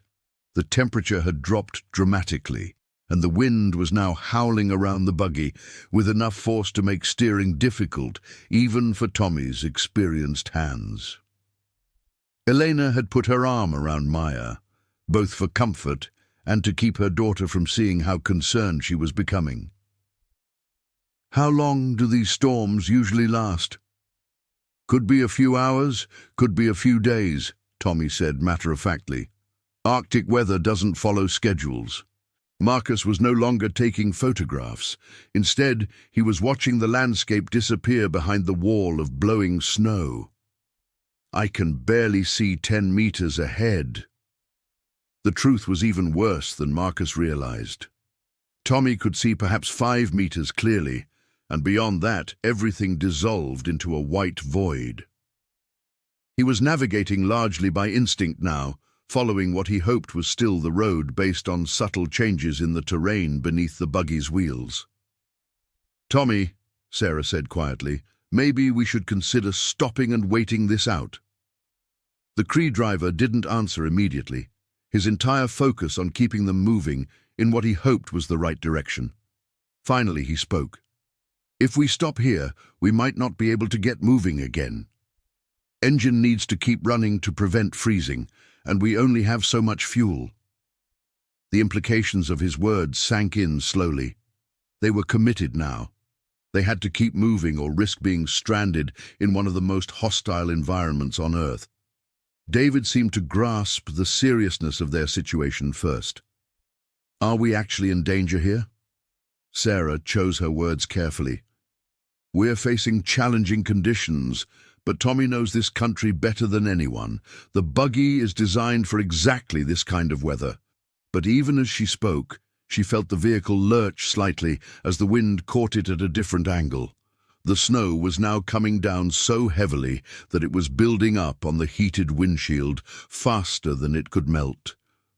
Professor Whitmore had grown very quiet, his experienced eye taking in details that the others might miss. The way the wind was organized into distinct gusts suggested they weren't dealing with a simple snow squall, but a more serious storm system. The temperature was continuing to drop, and he could see ice beginning to form on the inside edges of the windows, despite the buggy's heating system. "How much fuel do we have?" Elena asked, her scientific mind automatically assessing their resources. Tommy checked the gauge. 3/4 tank. Enough for 12 hours of running, maybe more if we're careful with the heater. 12 hours? Maya's voice was small. "We're going to be out here for 12 hours? "Hopefully much less," Sarah said quickly. "That's just a worst-case scenario." But as the minutes passed, their situation continued to deteriorate. The road, if they were still on it, was becoming increasingly difficult to follow. Several times Tommy had to stop completely and back up when he realized they were heading into terrain too rough for the buggy to handle. "I think we need to seriously consider finding shelter," Sarah finally said. Tommy nodded grimly. "There's an emergency cabin about 8 kilometers north of here, if I can find the turnoff in this weather." "What if you can't find it?" David asked. "Then we keep driving until we do find something, or until the storm passes." The simple honesty of Tommy's response silenced the group. They were no longer tourists on a wildlife viewing adventure. They were survivors in one of the world's most unforgiving environments. Marcus was the first to voice what everyone was thinking. "People die in storms like this, don't they?" Professor Whitmore nodded slowly. "Arctic storms have claimed many lives over the years, but we have advantages: shelter, communication equipment, and someone who knows the land." As if to mock his words, another violent gust of wind struck the buggy, causing it to sway alarmingly. Through the howling of the wind, they heard a different sound, a metallic creaking that suggested the vehicle was being stressed beyond its normal limits. "What was that?" Elena asked. Tommy's knuckles were white on the steering wheel. "Just the frame flexing. These buggies are built strong." But Sarah caught the note of uncertainty in his voice. Equipment failure in these conditions would transform a dangerous situation into a potentially fatal one. They continued crawling forward through the white void, each minute feeling like an hour. The interior of the buggy had grown very quiet except for the constant roar of wind and the steady rumble of the engine. Everyone seemed lost in their own thoughts, processing the reality of their situation. Maya broke the silence. "Mom, I'm scared." Eleanor pulled her daughter closer. "I know, sweetheart. But we're going to be okay. We have an experienced driver and guide, and people know where we are." But even as she spoke the comforting words, Eleanor was calculating their odds. They were 25 kilometers from Churchill in a storm that showed no signs of abating, with limited fuel and no radio contact. Her scientific training told her that their situation was becoming increasingly precarious. The buggy lurched again, this time more violently. Tommy fought to maintain control as they hit what felt like a deep rut or ditch hidden beneath the snow. "Everyone okay?" Sarah called out. A chorus of shaken yes responses came from the passengers, but as they resumed movement, a new sound joined the symphony of the storm, a grinding noise from somewhere beneath the vehicle. Tommy's expression darkened as he recognized the sound. "We've damaged something in the undercarriage." "How bad?" Sarah asked, though she dreaded the answer. "Won't know until we stop and look." "But we're losing power." The implications were clear to everyone. In this storm, stopping meant risking the engine freezing, but continuing with damaged equipment could mean breaking down completely in the middle of nowhere. Professor Whitmore made the decision for them. "We need to find shelter immediately. This storm isn't going to pass quickly." Tommy nodded and began scanning the white landscape for any landmark he might recognize. The emergency cabin was somewhere in this area, but in the whiteout conditions, it could be 50 meters away and invisible. "There," he said suddenly, pointing into the storm. "I think I see something."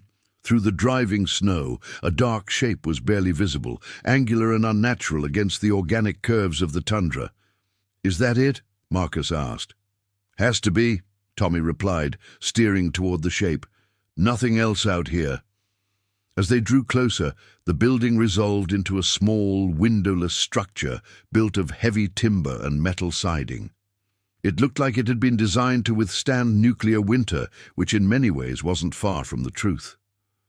Tommy positioned the buggy as close to the cabin as possible, creating a windbreak between the vehicle and the door. "We'll need to move fast," he said. "This wind can knock you down, and the temperature's probably 30 below with the wind chill." Sarah organized the group quickly. "Grab only essential items, warm clothes, any food or water you have, medications. We'll leave the buggy running and come back for anything else we need." The transition from the heated vehicle to the Arctic storm was brutal. Despite their winter gear, the cold hit like a physical blow, and the wind made it nearly impossible to maintain balance.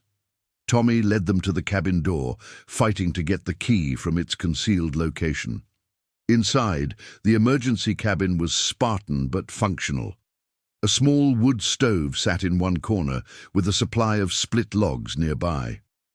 Simple bunks lined the walls, and shelves held basic supplies: canned food, medical kit, battery-powered radio, and emergency flares. "How often are these places used?" Eleanor asked, as they all caught their breath. "More often than you'd think," Tommy replied, already working to get a fire started. "Hunters, researchers, people caught by weather like us." Once the wood stove began generating heat, the cabin became almost cozy. Sarah tried the emergency radio, but like their vehicle radio, it picked up nothing but static. The storm was effectively isolating them from the outside world. "So we wait it out," Professor Whitmore said philosophically. "I've been in worse situations." But as the hours passed and the storm showed no signs of weakening, their situation began to feel less like an adventure and more like a survival scenario. The wind outside was so fierce that it shook the solidly built cabin, and the temperature continued to drop. Maya had grown very quiet, huddled next to her mother on one of the bunks.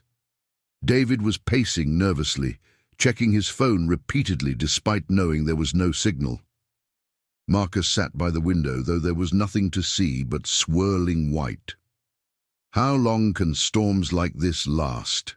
he asked. "I've seen them go for 3 days," Tommy said matter-of-factly, "but usually they pass in 6 to 12 hours. Eleanor did quick mental math. "We have enough supplies?"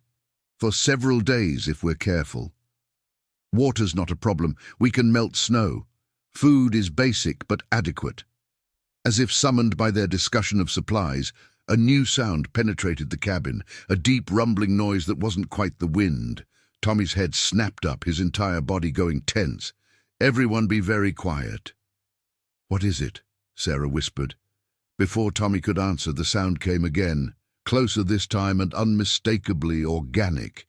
It was a sound that belonged to something large and powerful, something that had no fear of Arctic storms. "Polar bear," Tommy breathed. Through the small window, they caught a glimpse of movement, a massive white shape passing between the cabin and the buggy. The bear was investigating their scent trail, following it from the vehicle to the cabin door. "What do we do?" David's voice was barely audible. "We stay very still and very quiet," Sarah said. "Polar bears are curious, but they usually lose interest if there's nothing to attract them." But as they watched through the window, it became clear that this particular bear was more than casually curious. It was methodically examining their trail, its black nose close to the ground as it tracked their scent. The bear was enormous, easily 9 feet long and probably close to 800 pounds. Even through the storm, they could see the power in its movements as it circled the cabin. This wasn't the playful curiosity they'd observed earlier with the mother and cubs. This was predatory behavior. "Is the door secure?" Elena asked. Tommy checked the heavy wooden door and its metal latch system. "It's built to keep bears out, but a determined polar bear." He didn't need to finish the sentence. Everyone in the cabin understood the implications. The bear appeared at the window, its massive head filling the frame as it peered inside.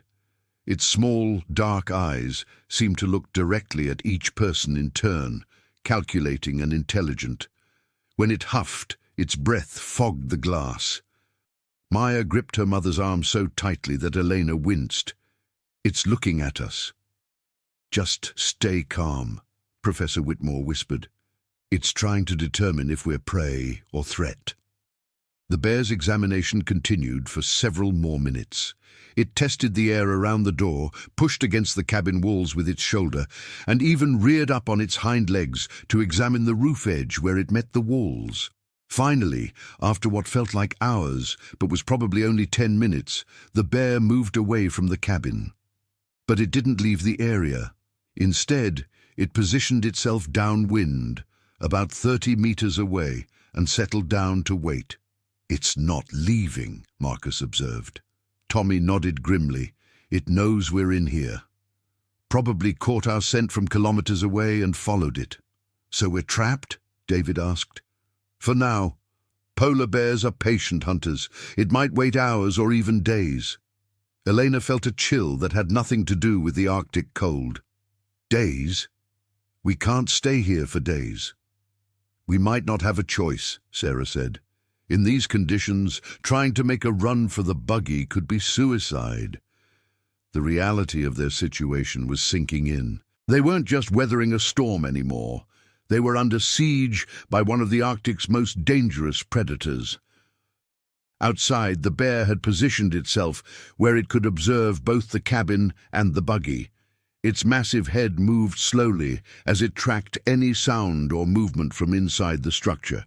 Occasionally, it would stand and pace a small circuit, always returning to its watching position. "What's it waiting for?" Maya asked. "For us to make a mistake," Tommy replied, "or for its curiosity to be satisfied."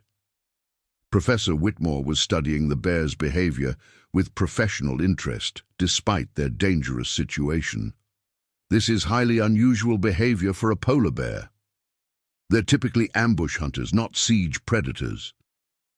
"Maybe it's desperate," Sarah suggested. "Pre-winter period, limited food sources."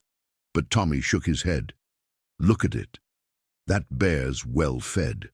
Thick fat layer, good coat condition. It's not hunting us out of hunger."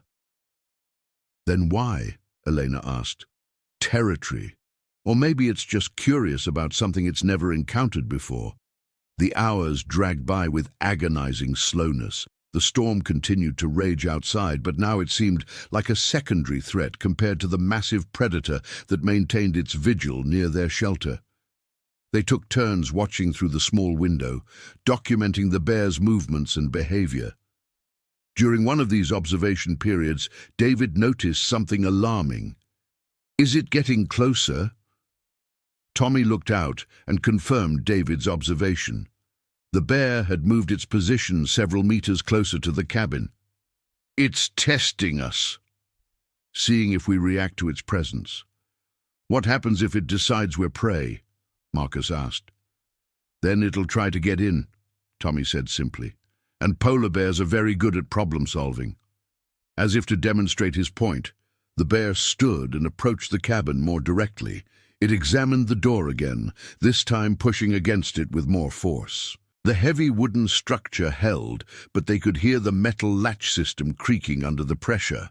The bear then moved to the window and began pawing at the glass. Its massive claws, each one longer than a human finger, scraped against the surface with a sound that made everyone in the cabin flinch. It's testing the structural integrity, Professor Whitmore observed with scientific detachment. Remarkable intelligence. Maya was crying quietly now, overwhelmed by the combination of fear and isolation. Elena held her close, trying to project calm she didn't feel. The bear's examination of their defenses continued for another hour. It tested every possible entry point, pushed against walls, and even climbed partially onto the roof to examine the chimney opening. Each movement was deliberate and purposeful. Its learning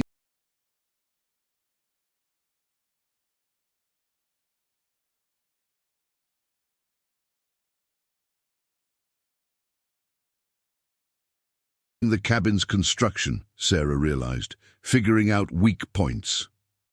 Tommy nodded. We need to be ready to defend ourselves. The emergency supplies included a flare gun and a small axe, but everyone understood how inadequate these would be against 800 pounds of Arctic predator. Their best defense was the cabin itself, if it held. Night fell, though the distinction was academic in the Arctic storm. The bear remained at its post, sometimes visible in the dim light from the cabin windows, sometimes disappearing entirely into the swirling snow, only to reappear in a different position. Do polar bears hunt at night? David asked. They hunt whenever opportunity presents itself, Professor Whitmore replied. Polar bears don't follow the same circadian rhythms as most animals. The psychological pressure of being watched by a predator was taking its toll on everyone. Conversations became whispered exchanges, and every sound from outside prompted a collective freeze as they listened to determine if it was wind or bear. During the darkest part of the night, Eleanor made a disturbing observation. I think there might be more than one. She was watching through the window when she saw movement in two different areas simultaneously. Either the bear was moving with impossible speed, or there were multiple animals investigating their shelter. Tommy confirmed her worst fears. 2 bears, maybe 3. They're coordinating. The idea of multiple polar bears working together to besiege their shelter was terrifying beyond anything they'd imagined. These weren't just curious individuals. This was starting to look like organized predatory behavior. I've never heard of polar bears hunting in groups, Professor Whitmore said, his scientific worldview being challenged by what they were observing. Neither have I, Tommy admitted. But these are desperate times. Food sources have been changing. Ice patterns are different. Maybe they're adapting. Dawn brought no relief. The storm continued, and their Ursine watchers maintained their vigil. If anything, they seemed more active in the dim Arctic daylight, moving closer to the cabin and becoming bolder in their investigations. Sarah tried the emergency radio again, but received only static. They were completely cut off from the outside world, trapped in a siege that showed no signs of ending. We need to consider our options, she said to the group. Food and water aren't problems yet, but we can't stay here indefinitely. What are our options? Elena asked. Tommy outlined their grim possibilities. We can wait for the bears to lose interest. We can wait for the storm to pass and hope someone comes looking for us, or we can try to make a run for the buggy. And the third option? David asked, though he seemed to already know the answer. is probably suicide in these conditions with those bears watching. Maya looked up from her mother's arms. Are we going to die here? Elena struggled to find an answer that was both honest and comforting. We're going to do everything we can to make sure that doesn't happen. But privately, Elena was running calculations in her head.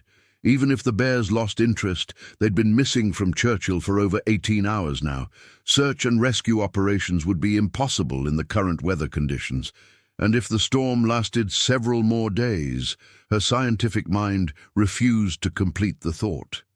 The second day brought a subtle change in their situation. The storm was beginning to weaken slightly. The wind was still fierce, but the snow had reduced from a complete whiteout to merely heavy snowfall. Visibility improved from a few meters to perhaps 50 meters. More importantly, they could now see their full situation. There were indeed 3 polar bears maintaining watch over their shelter, 2 large adults and 1 smaller individual that might have been a large juvenile. They had positioned themselves at strategic points around the cabin, creating an effective perimeter. "This is unprecedented behavior," Professor Whitmore murmured, documenting everything he could observe. "Polar bears simply don't exhibit this kind of cooperative hunting behavior." "Maybe we're seeing evolution in action," Elena suggested, "climate change forcing behavioral adaptations." But Tommy had a different theory. Maybe they're not hunting us at all. Maybe they're protecting something. "Protecting what?" Sarah asked. Tommy pointed through the window toward a low ridge, about 100 meters away. "There. Do you see it?" Through the swirling snow, they could just make out what looked like a den entrance in the side of the ridge. The positioning of the bears suddenly made more sense. They weren't besieging the cabin so much as defending their territory from intruders. "A denning site," Professor Whitmore breathed. "We've stumbled into a matriarchal territory during the pre-winter preparation period." This revelation changed their understanding of the situation, but didn't improve their options. If anything, bears defending their territory might be even more dangerous than curious predators. The larger of the 2 adult bears, a female based on her slightly smaller size and more compact build, approached the cabin again. But this time, her behavior was different. Instead of investigating the structure, she stood directly in front of the door and let out a series of deep, rumbling vocalizations. "What's she doing?" Maya asked. "I think she's warning us," Tommy said, "telling us to leave her territory." "But we can't leave," David protested. "The storm, the bears themselves." "She doesn't understand that," Tommy replied. "She just knows we're not supposed to be here." The warning continued for several minutes, a complex series of huffs, rumbles, and what could only be described as roars.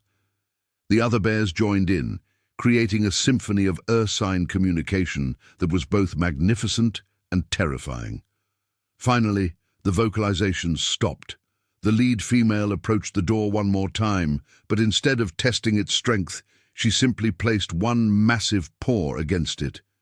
The gesture somehow seemed more threatening than all her previous physical investigations combined. Then, as suddenly as they had arrived, all 3 bears moved away from the cabin. They didn't leave the area. They were still visible at the edge of their sight range, but they had withdrawn to a respectful distance. "What just happened?" Marcus asked. Tommy was thoughtful. "I think they gave us an ultimatum: leave their territory or face the consequences. But the storm may be clearing," Sarah observed. The snowfall was definitely lighter, and the wind had dropped to a level that no longer shook the cabin walls. Eleanor checked her watch. "We've been missing for over 24 hours. People will be looking for us." "If they can get search aircraft up in this weather," Tommy said, "and if they know where to look."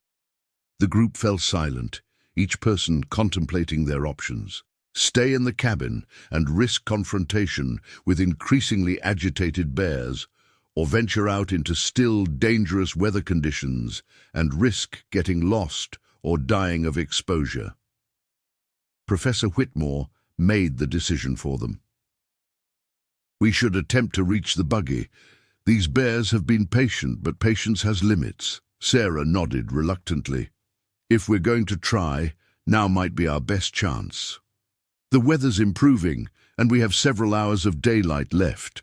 The preparation for their escape attempt was methodical and tense. They gathered all essential supplies, planned their route to the buggy, and established contingency plans in case they encountered the bears. Tommy would lead, carrying the flare gun. Sarah would bring up the rear with the emergency radio. Everyone else would stay between them, moving as quickly as possible while maintaining group cohesion. "Remember," Tommy said as they prepared to leave the cabin, "polar bears can run 40 kilometers per hour. We can't outrun them. If we encounter one, don't run. Back away slowly and try to appear large." The advice seemed almost absurd given the size of the bears they'd been watching, but everyone nodded understanding. Sarah made one final attempt with the emergency radio. To everyone's surprise, she got a response, faint and static-filled, but clearly human. "Churchill Base, this is emergency. Can anyone hear this transmission?" "Churchill Base, this is Tundra 1, Sarah responded immediately. "Emergency situation at grid reference." She rattled off their coordinates from memory. The reply was broken and nearly unintelligible. "Tundra 1, search teams, weather clearing, helicopter." Then the signal was lost again, but they'd made contact. Someone knew they were alive and roughly where they were located. "Search and rescue is coming," Elena told Maya. "We just need to survive a little longer." Tommy opened the cabin door slowly, checking for any sign of the bears. The area immediately around the cabin appeared clear, but he could see movement in the distance, dark shapes against the white landscape. "They're still out there," he reported, "but they're keeping their distance." Maybe the warning was just that, a warning. The group prepared to make their move. The buggy was less than 100 meters away, but it might as well have been 100 kilometers given the dangers of the journey. "Stay close, move quickly, but don't run, and whatever happens, don't separate from the group," Sarah instructed. They stepped out of the cabin into the Arctic air. The cold was still brutal, but the wind was manageable now. Visibility was good enough to see their destination, and unfortunately good enough to see the bears watching them from 3 different directions. The walk to the buggy was the longest 100 meters any of them had ever traveled. Each step felt exposed and vulnerable, and the knowledge that they were being observed by apex predators made every muscle tense with adrenaline. They were halfway to the vehicle when one of the bears began moving toward them, not charging, but definitely approaching with purpose. "Keep moving," Tommy said quietly. "Don't look directly at it." But as they continued toward the buggy, a second bear began approaching from a different angle. The coordinated movement suggested this wasn't just curiosity, it was a deliberate action. "Tommy," Sarah said urgently, "they're converging on us." The Cree guide assessed the situation quickly. The bears were still distant enough that they had perhaps a minute before contact, but they were clearly moving to intercept the group's path to the buggy. "Run," Tommy said simply. The command broke the spell of careful, measured movement. The group broke into a panicked sprint toward the buggy, abandoning all pretense of calm behavior in the face of imminent danger. Behind them, the bears responded to the sudden movement by accelerating their own approach. The sound of massive paws pounding across the snow-covered tundra was audible even over the wind and their own labored breathing.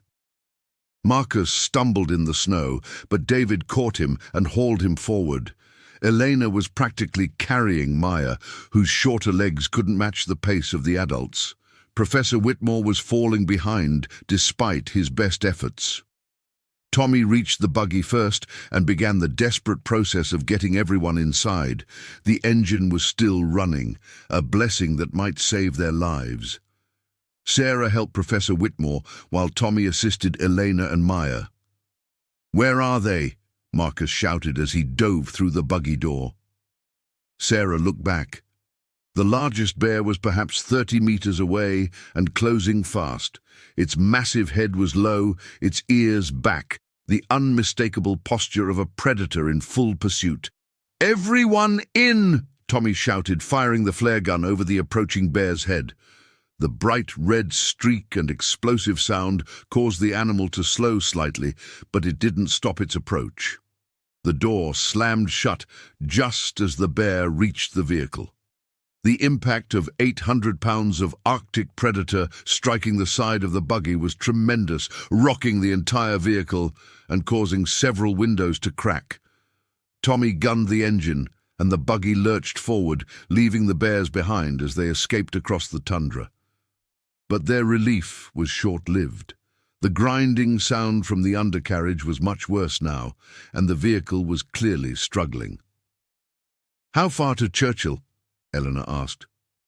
20 kilometers if we can keep this running," Tommy replied, fighting to keep the damaged vehicle moving through the snow.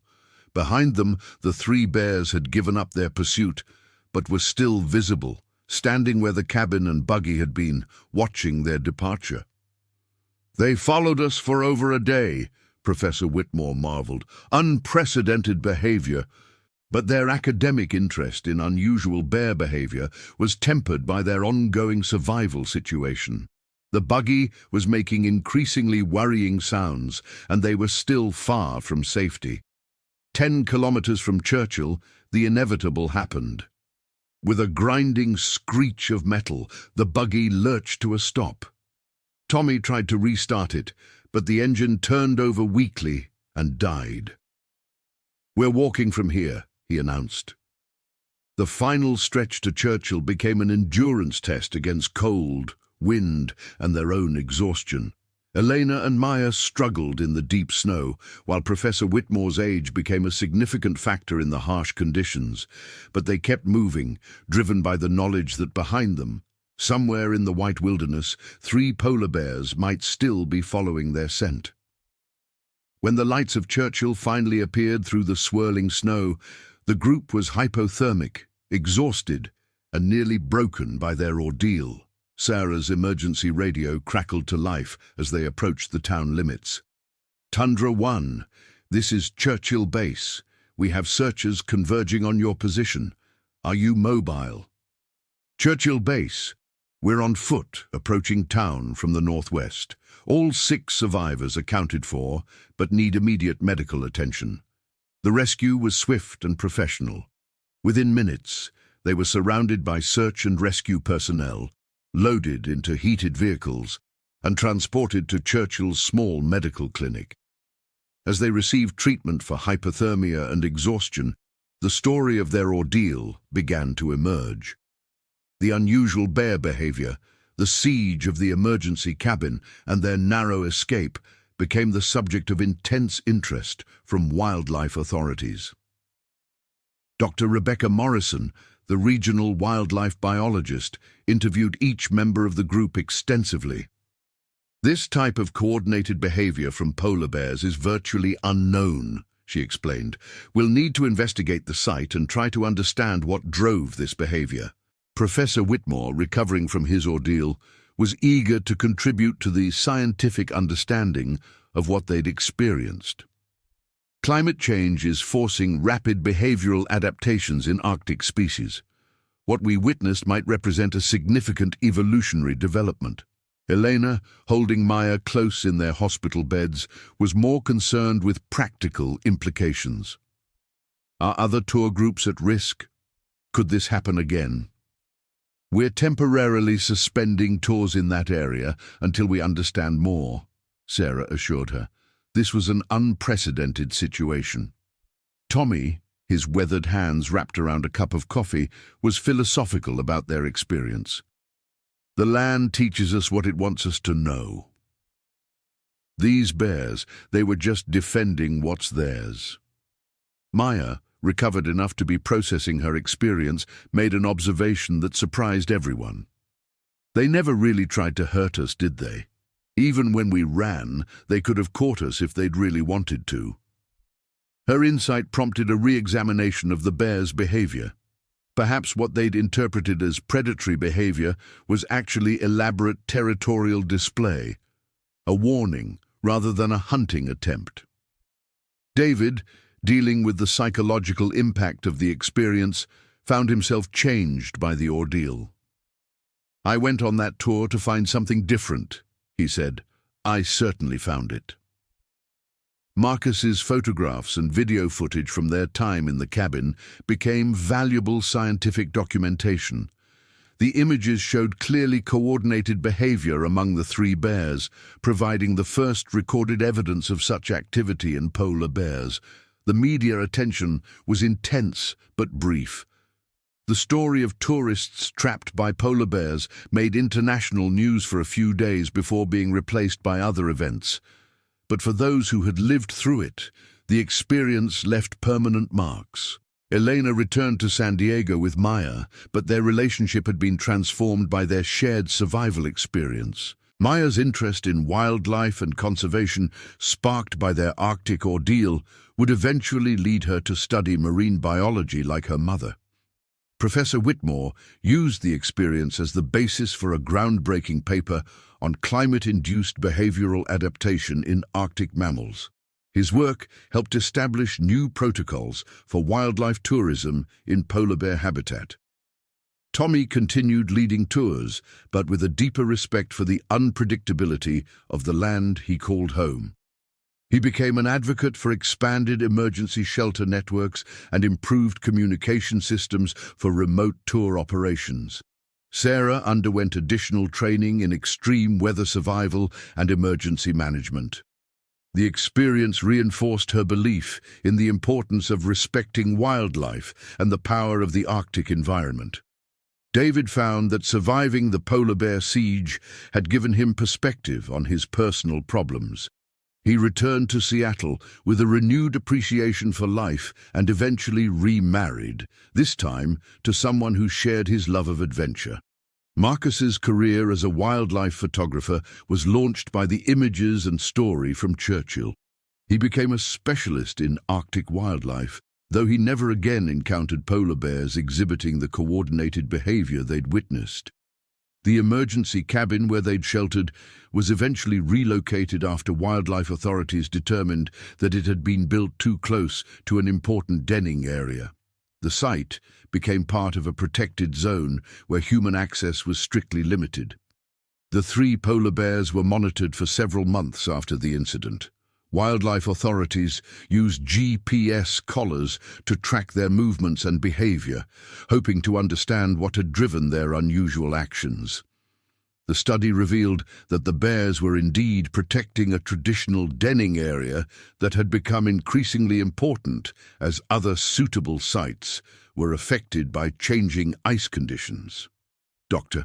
Morrison's research team eventually determined that the bears' behavior represented an adaptive response to increased human presence in their territory.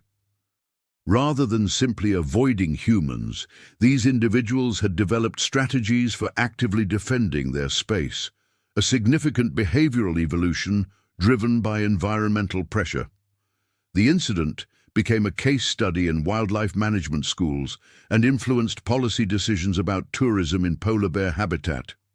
New guidelines required tour operators to maintain greater distances from known denning areas and to carry additional emergency equipment. 5 years later, the members of that ill-fated tour group remained connected by their shared experience. They met annually to commemorate their survival and to support polar bear conservation efforts. Their story became part of Churchill's tourism lore, a reminder of the raw power and unpredictability of the Arctic wilderness. Maya, now in college studying marine biology, often reflected on how those terrifying days had shaped her life's direction. She specialized in Arctic marine ecosystems and eventually returned to Churchill as a researcher, seeing the town and its surroundings through very different eyes. Elena continued her work as a marine biologist, but with a new focus on how climate change was affecting Arctic species. Her research contributed to international efforts to protect polar bear habitat and understand their changing behaviors. Professor Whitmore, in his final years, considered the Churchill experience one of his most important scientific observations. His theories about rapid behavioral adaptation in response to environmental pressure were supported by subsequent research and helped reshape understanding of wildlife evolution. Tommy eventually became Churchill's head of emergency response for tourism operations. His intimate knowledge of bear behavior and survival skills made him an invaluable resource for training other guides and developing safety protocols. Sarah advanced to become a regional tourism coordinator, using her experience to improve safety standards across Manitoba's wildlife viewing industry. She never forgot the feeling of being watched by apex predators, and that memory informed every decision she made about tourist safety. David's transformation was perhaps the most dramatic. His near-death experience in the Arctic led him to become a motivational speaker, sharing the story of survival and the importance of facing challenges with courage and group cooperation. Marcus built an international career as a wildlife photographer and conservationist. His Churchill photographs were featured in National Geographic and other major publications, bringing attention to the changing Arctic and its wildlife. The bears themselves became symbols of Arctic adaptation and resilience. Their story was featured in documentaries and educational materials, helping people understand the complex relationship between climate change, human activity, and wildlife behavior. 10 years after the incident, Churchill installed a memorial plaque at the location where their buggy had broken down. The inscription read, "In recognition of the power of the Arctic wilderness and the resilience of both human and polar bear spirits in the face of environmental change." The story of 6 tourists and 3 polar bears had become more than just a survival tale.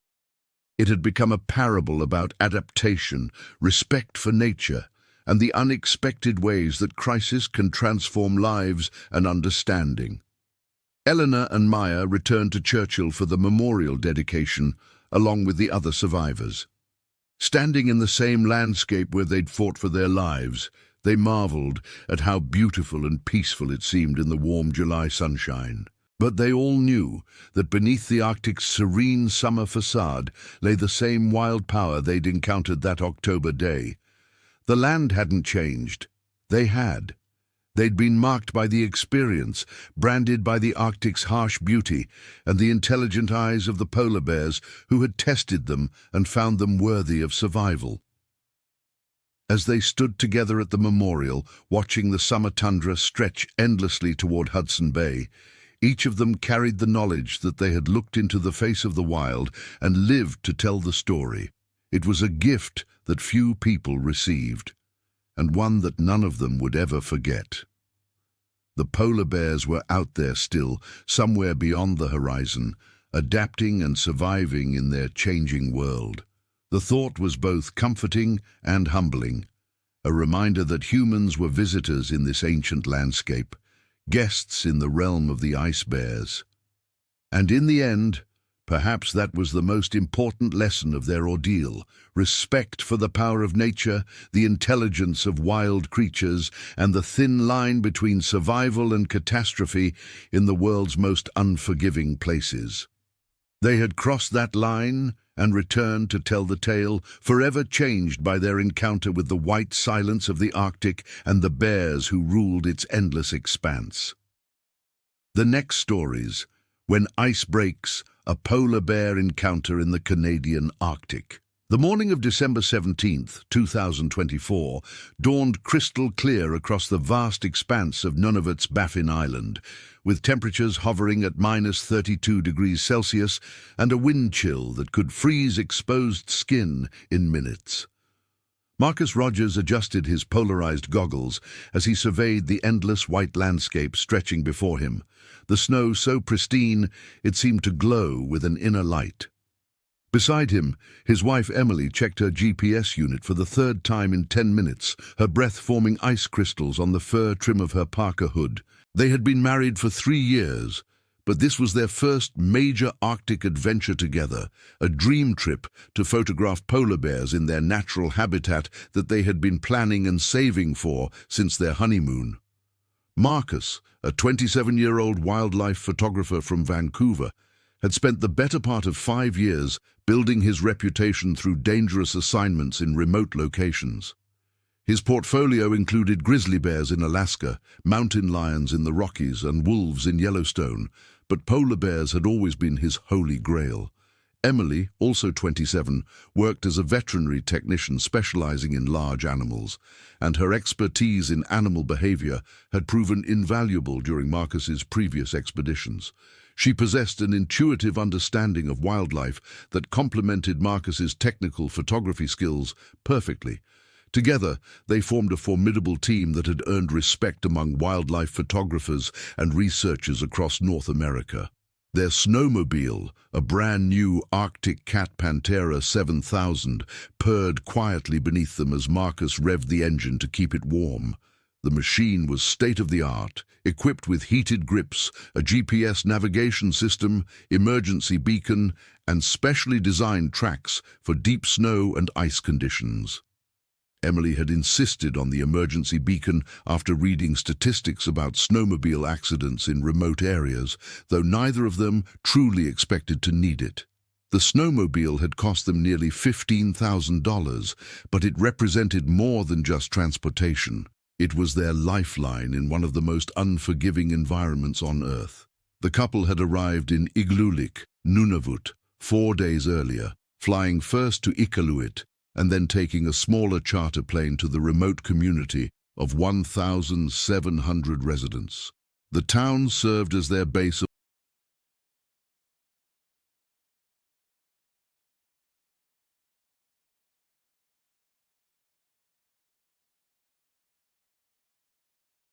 operations, and they had spent considerable time consulting with local Inuit guides about polar bear movements, weather patterns, and safe travel routes. Elder Thomas Kanguk, a 68-year-old hunter with weathered hands and eyes that seemed to hold the wisdom of the Arctic, had been particularly helpful. He spoke in measured tones about respecting the ice, understanding wind patterns, and most importantly, recognizing the signs of polar bear presence. His granddaughter Sarah, a 24-year-old wildlife conservation officer, had provided them with detailed maps marking recent bear sightings and denning areas to avoid. Their guide for this expedition was David Nakulak, a 34-year-old Inuit hunter and photographer who had been leading visitors into polar bear territory for over a decade. David possessed an encyclopedic knowledge of local conditions and an almost supernatural ability to predict weather changes hours in advance. He rode his own snowmobile, a well-maintained but older model that he had customized for long-distance travel, and towed an emergency sled containing survival gear, flares, and a satellite communication device. David had insisted they travel in a group of at least 3 people and carry enough emergency supplies to survive for a week in case of mechanical failure or sudden weather changes. The plan for December 17th was ambitious but carefully constructed. They would travel approximately 40 kilometers northeast of Igloolik to a series of pressure ridges where seals had been spotted creating breathing holes in the ice. These areas typically attracted polar bears, especially adult females with cubs who were teaching their young to hunt. The route would take them across Fox Basin, following traditional hunting trails that had been used by Inuit families for generations. David had emphasized that they would maintain constant communication via radio and stay within sight of each other at all times. Emily consulted her notebook, filled with detailed observations from their previous 3 days in the field.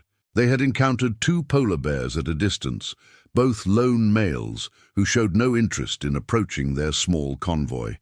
She had documented their behavior meticulously, noting feeding patterns, movement speeds, and reactions to human presence.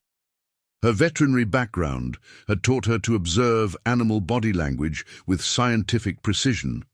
and she had become adept at distinguishing between curious, aggressive, and defensive polar bear behaviors. The notebook contained dozens of pages of observations, weather data, and GPS coordinates that would prove invaluable for future expeditions. Marcus checked his camera equipment one final time before they departed. His primary camera, a Canon EOS R5 with a 600mm telephoto lens, was secured in a specially designed cold weather housing that would prevent condensation and maintain battery life in extreme temperatures. He carried backup batteries in interior pockets close to his body heat, along with memory cards, lens cleaning supplies, and a secondary camera body. Years of experience had taught him that equipment failure in remote locations could mean missing once-in-a-lifetime shots, or worse, compromising safety when photography equipment also served navigational purposes. The early morning light in the Arctic was magical, but brief. At this latitude and time of year, they would have only about 6 hours of usable daylight, with the sun never rising more than a few degrees above the horizon. The quality of light was extraordinary, soft, golden, and perfectly suited for wildlife photography, but it required precise timing and preparation. Marcus had studied sunrise and sunset tables for weeks, planning their departure times to maximize shooting opportunities while ensuring they returned to Igloolik before complete darkness fell. As they prepared to leave their lodge in Igloolik, Emily reviewed their emergency protocols one more time. They each carried a GPS beacon, waterproof matches, emergency shelter, high-energy food bars, and a first aid kit. Their clothing was carefully layered, moisture-wicking base layers, insulating middle layers, and windproof outer shells.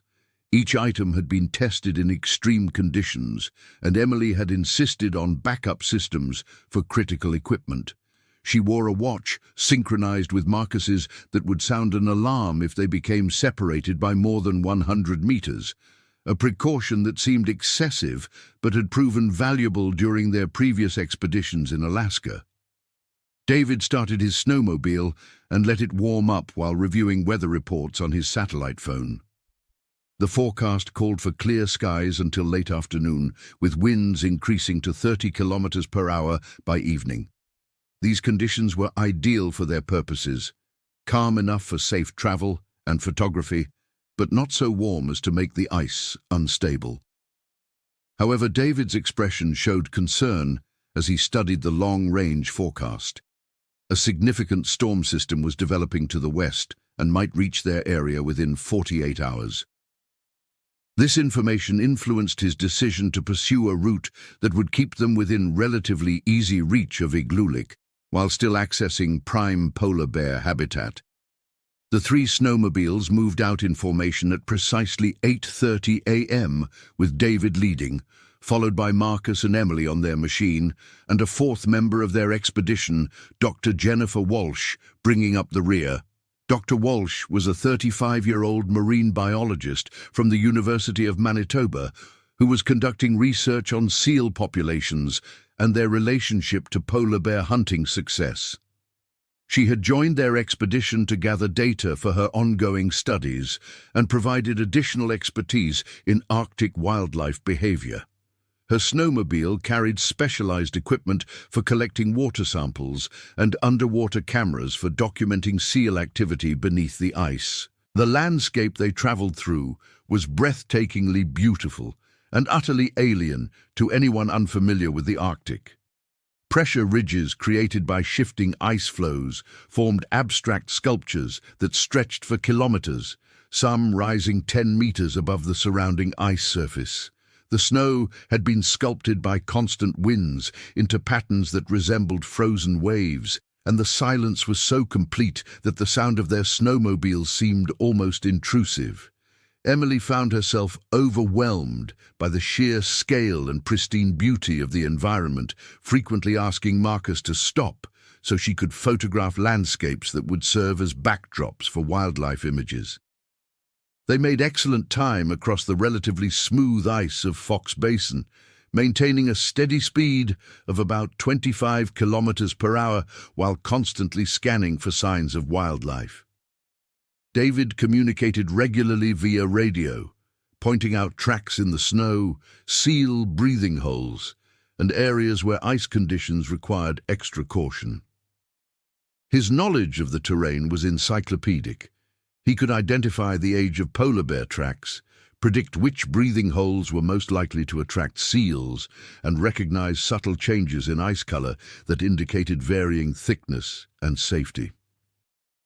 At approximately 10:15 a.m., they encountered their first polar bear of the day. David spotted the animal first, a large adult male approximately 800 meters away, and immediately signaled for the group to stop. The bear was walking slowly along a pressure ridge, occasionally stopping to sniff the air and investigate scent markers left by other bears. Through binoculars, they could see that he was in excellent condition: thick fur, substantial body weight, and alert, healthy movements. Marcus estimated the bear weighed at least 400 kilograms and was probably an experienced hunter in his prime. The photography session that followed lasted nearly an hour and demonstrated the importance of patience and preparation in wildlife photography. Marcus used his longest telephoto lens to capture images of the bear's natural behavior while maintaining a safe distance. The bear seemed completely unaware of their presence, continuing his patrol along the pressure ridge and occasionally stopping to mark territory or investigate interesting scents. Emily documented his behavior patterns while Dr. Walsh collected data on ice conditions and seal sign in the area. The entire encounter was conducted with minimal disturbance to the bear, exactly as they had planned. Around noon, they stopped for lunch and to refuel their snowmobiles from jerry cans carried on David's sled.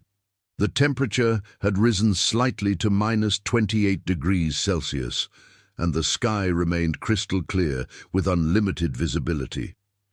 They were approximately 35 kilometers from Igloolik, having made a wide arc through known polar bear territory while following traditional hunting routes that offered the best combination of safety and wildlife viewing opportunities. Emily consulted her GPS and noted their position on the detailed topographic map they carried as backup navigation. During lunch, David shared stories of previous encounters with polar bears, emphasizing the importance of reading animal body language and maintaining appropriate distances. He explained how polar bears approach potential prey items, typically in a direct line, head down with purposeful movement that increases in speed as they get closer. Curious bears, by contrast, often approach indirectly, stopping frequently to sniff and evaluate, with their heads held high to gather scent information. Defensive bears protecting cubs or food sources display aggressive posturing, raised hackles, lowered head, and direct staring that serves as a warning to potential threats. The conversation turned to polar bear population dynamics and the challenges facing these magnificent animals in a rapidly changing Arctic environment. Dr. Walsh explained how warming temperatures were reducing ice coverage and shortening the hunting season, forcing polar bears to travel greater distances to find food and sometimes bringing them into conflict with human communities. She described her research on seal populations and how changes in ice formation patterns were affecting the entire Arctic food web. These discussions gave Marcus and Emily a deeper appreciation for the complexity of Arctic ecosystems and the privilege of witnessing them in their natural state. After lunch, they continued northeast toward an area David called Seal Hole Heaven, a section of Fox Basin where underwater currents and wind patterns created ideal conditions for seals to maintain breathing holes throughout the winter. These areas consistently attracted polar bears, especially females with cubs who preferred hunting locations where success rates were higher. The ice in this region was typically thicker and more stable, formed by seasons of freezing and refreezing that created a solid platform capable of supporting even the largest polar bears. At approximately 2:30 p.m., they reached the edge of the seal hunting area and immediately saw evidence of extensive polar bear activity. Tracks crisscrossed the snow in every direction, ranging from small cub prints to massive adult male paw prints that measured over 30 centimeters in diameter. Some tracks were fresh, made within the last few hours, while others were several days old and partially filled with blown snow. David's experienced eye could read the tracks like a book, determining the size, sex, and approximate age of each bear, as well as their direction of travel and probable destinations. The first seal breathing hole they investigated showed clear signs of recent polar bear hunting attempts. The snow around the hole had been packed down by a large bear lying in wait, and there were claw marks in the ice where the bear had tried to expand the opening. Dr. Walsh collected water samples from the hole and deployed an underwater camera to document seal activity. The footage revealed several seals using the hole regularly, confirming it as an active hunting site that would continue to attract polar bears. Emily noticed something unusual in the snow about 50 meters from the breathing hole, a depression in the snow that looked too symmetrical to be natural. Investigation revealed it to be a polar bear daybed, a shallow depression excavated by a bear for resting during hunting sessions. The bed was large enough for an adult female with cubs and relatively fresh based on the condition of the compressed snow.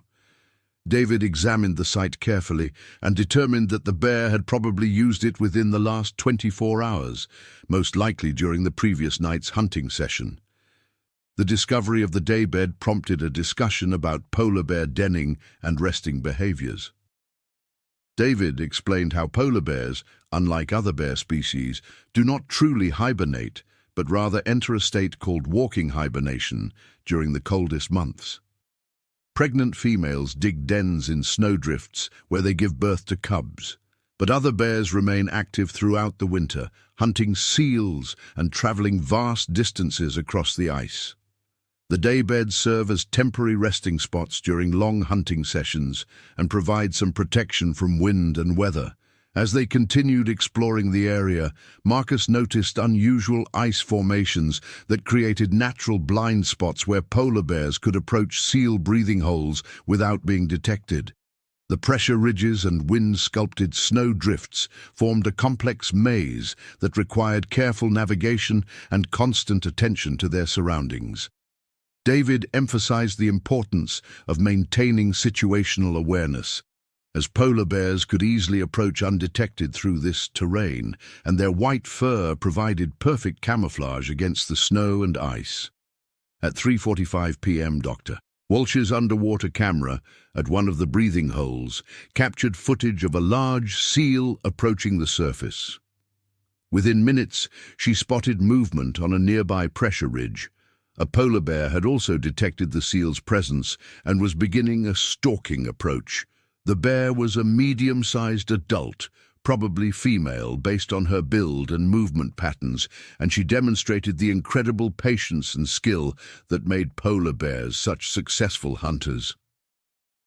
The hunting sequence that followed provided an extraordinary opportunity for documentation and scientific observation. The bear approached the breathing hole with agonizing slowness, freezing motionless whenever the seal surfaced for air, and advancing only when the seal was underwater. Her movements were so deliberate and controlled that she seemed to flow across the ice rather than walk.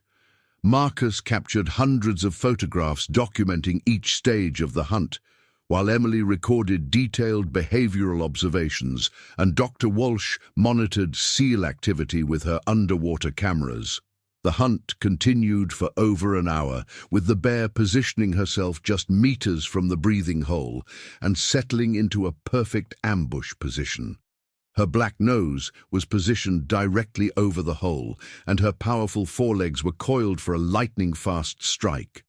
The seal, completely unaware of the danger, continued to surface regularly for air, sometimes remaining at the surface for several minutes while feeding on small fish and crustaceans. The tension was almost unbearable as they watched two perfectly adapted predator and prey species engaged in an ancient drama that had been playing out across the Arctic for thousands of years. Unfortunately for the bear, this particular hunt was unsuccessful. After maintaining her ambush position for over an hour in temperatures that would quickly kill most other mammals, the seal apparently detected some subtle sign of danger and abandoned the breathing hole. The bear waited another 30 minutes before reluctantly abandoning her position and beginning to search for alternative hunting opportunities. Her patience and determination were remarkable, but polar bear hunting success rates are typically quite low, with bears succeeding in only about 2% of their hunting attempts. The unsuccessful hunt provided valuable insights into polar bear behavior and the challenges these animals face in securing adequate nutrition. Dr. Walsh explained how polar bears must consume enormous quantities of fat-rich seal meat during successful hunting periods to survive extended periods without food. A single large seal can provide enough calories to sustain a polar bear for several days, but the energy expenditure required for hunting in extreme cold means that unsuccessful hunts represent significant caloric losses that can quickly become critical in severe weather. As the afternoon light began to fade, David made the decision to begin their return journey to Igloolik. The temperature was dropping rapidly as the sun approached the horizon, and wind speeds were increasing as predicted. They had been extraordinarily successful in their wildlife observations and photography, documenting multiple polar bears and recording detailed behavioral data that would prove valuable for both artistic and scientific purposes.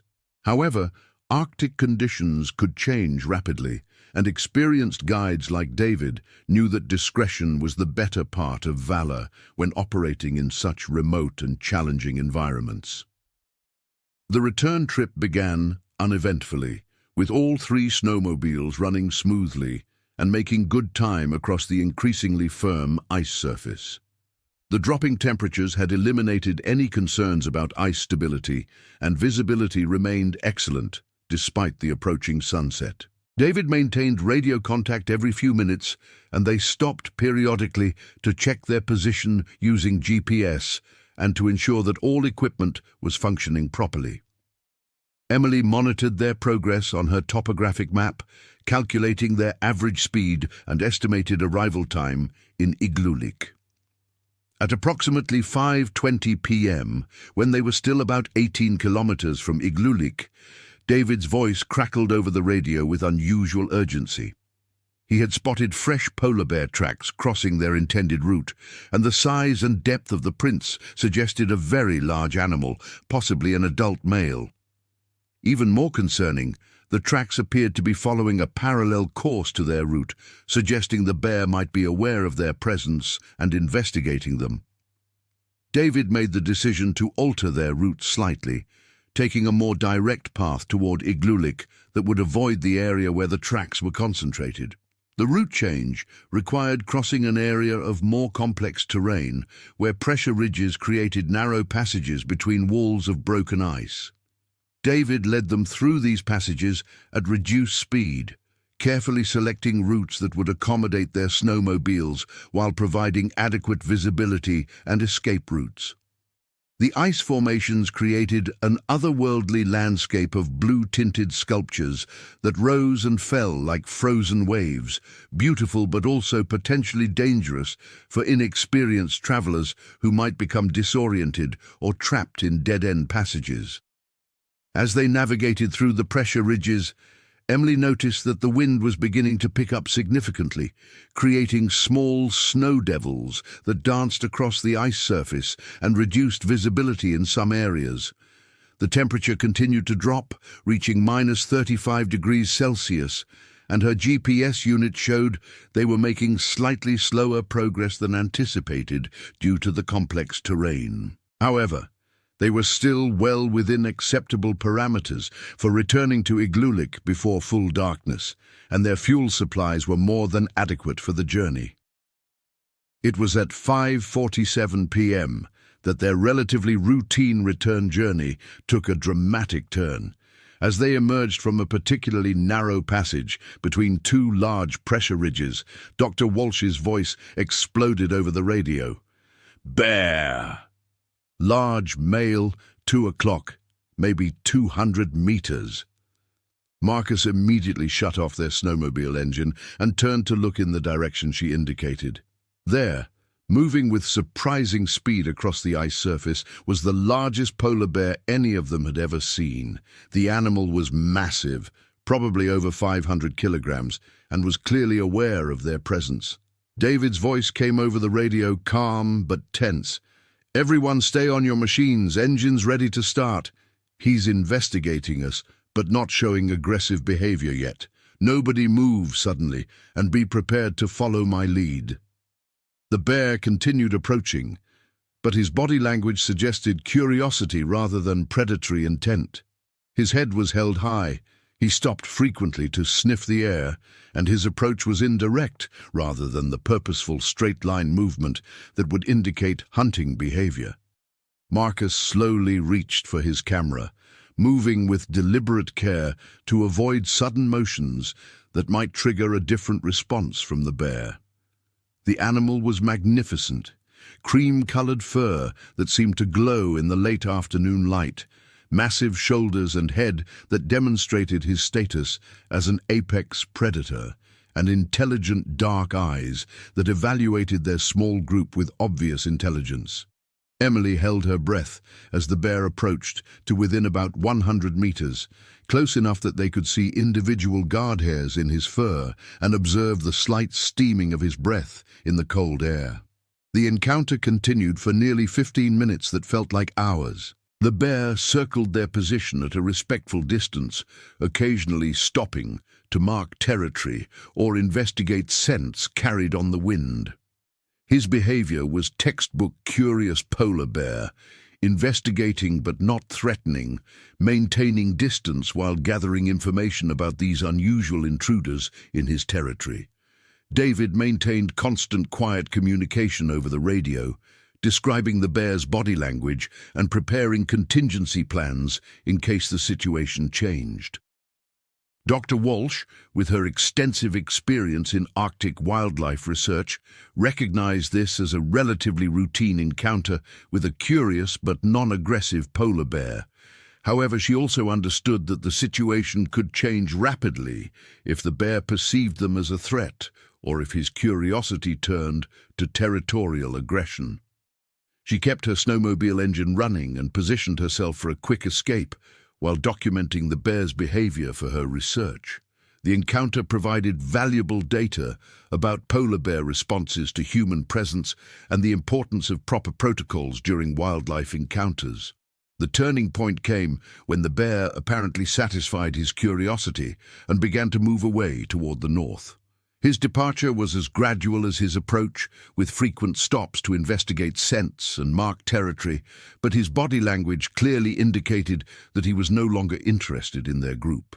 David waited until the bear was over 300 meters away before giving the all-clear signal, and they resumed their journey toward Igloolik with heightened awareness of their surroundings. The remainder of their journey passed without incident, but the encounter with the large male bear had reinforced the importance of proper preparation and experienced guidance when traveling in polar bear territory. They reached Igloolik at 6:45 p.m., just as full darkness was settling over the landscape. The lights of the small community were a welcome sight after their day on the ice, and they felt a profound sense of accomplishment at having successfully documented polar bear behavior in some of the most remote and challenging conditions on Earth. That evening, as they reviewed their photographs and video footage in the warmth of their lodge, Marcus and Emily reflected on the extraordinary privilege of witnessing polar bears in their natural habitat. The images Marcus had captured told a complete story of Arctic wildlife behavior, from hunting attempts to territorial encounters, while Emily's detailed behavioral observations provided scientific context that enhanced the artistic value of the photographs.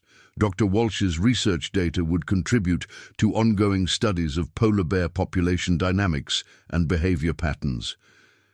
David's expertise had been invaluable throughout the expedition, from route planning and safety protocols to wildlife interpretation and crisis management. His deep knowledge of polar bear behavior and Arctic conditions had enabled them to observe these magnificent animals safely while minimizing disturbance to their natural activities.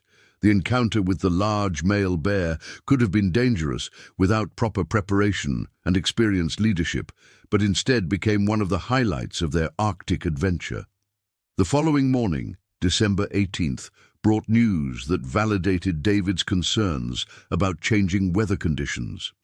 A severe storm system was approaching from the west, with winds expected to exceed 80 kilometers per hour and temperatures dropping to -45 degrees Celsius. All snowmobile travel outside Igloolik was suspended until further notice, and the community prepared for several days of extreme weather. Marcus and Emily spent the time organizing their photographs, conducting interviews with local residents about polar bear behavior, and planning future expeditions to document Arctic wildlife. Their story would eventually reach a much wider audience through Marcus's photography exhibitions and Emily's contributions to wildlife research publications. The photographs they captured during their encounter with the curious male polar bear were particularly striking, showing the intelligence and majesty of these incredible animals, while highlighting the importance of conservation efforts to protect their habitat. Dr. Walsh's research data contributed to several scientific papers about polar bear behavior and population dynamics in the changing Arctic environment. The expedition also strengthened their appreciation for Inuit knowledge and traditional Arctic survival skills. Elder Thomas Kanguk and his granddaughter Sarah had provided invaluable guidance that enhanced both their safety and their understanding of polar bear behavior. David's expertise as a guide and his deep connection to the Arctic environment had made their adventure possible while ensuring their safety in one of the world's most challenging environments.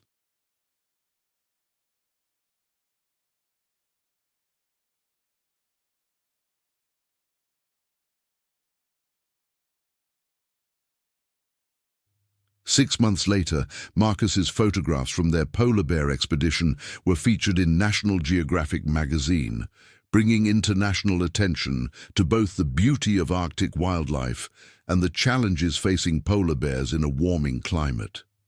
Emily's behavioral observations were incorporated into a research study conducted by the University of Manitoba, providing new insights into polar bear hunting patterns and territorial behavior. Dr. Walsh's data contributed to conservation efforts aimed at protecting critical polar bear habitat in the Canadian Arctic. Their adventure had lasted only one day, but the memories and scientific contributions would last a lifetime. The encounter with the massive male polar bear remained vivid in their minds, a reminder of the power and majesty of Arctic wildlife and the importance of respecting these incredible animals and their environment. They had witnessed behaviors that few humans ever see, documented interactions that advanced scientific understanding, and experienced the profound silence and beauty of one of Earth's last great wildernesses.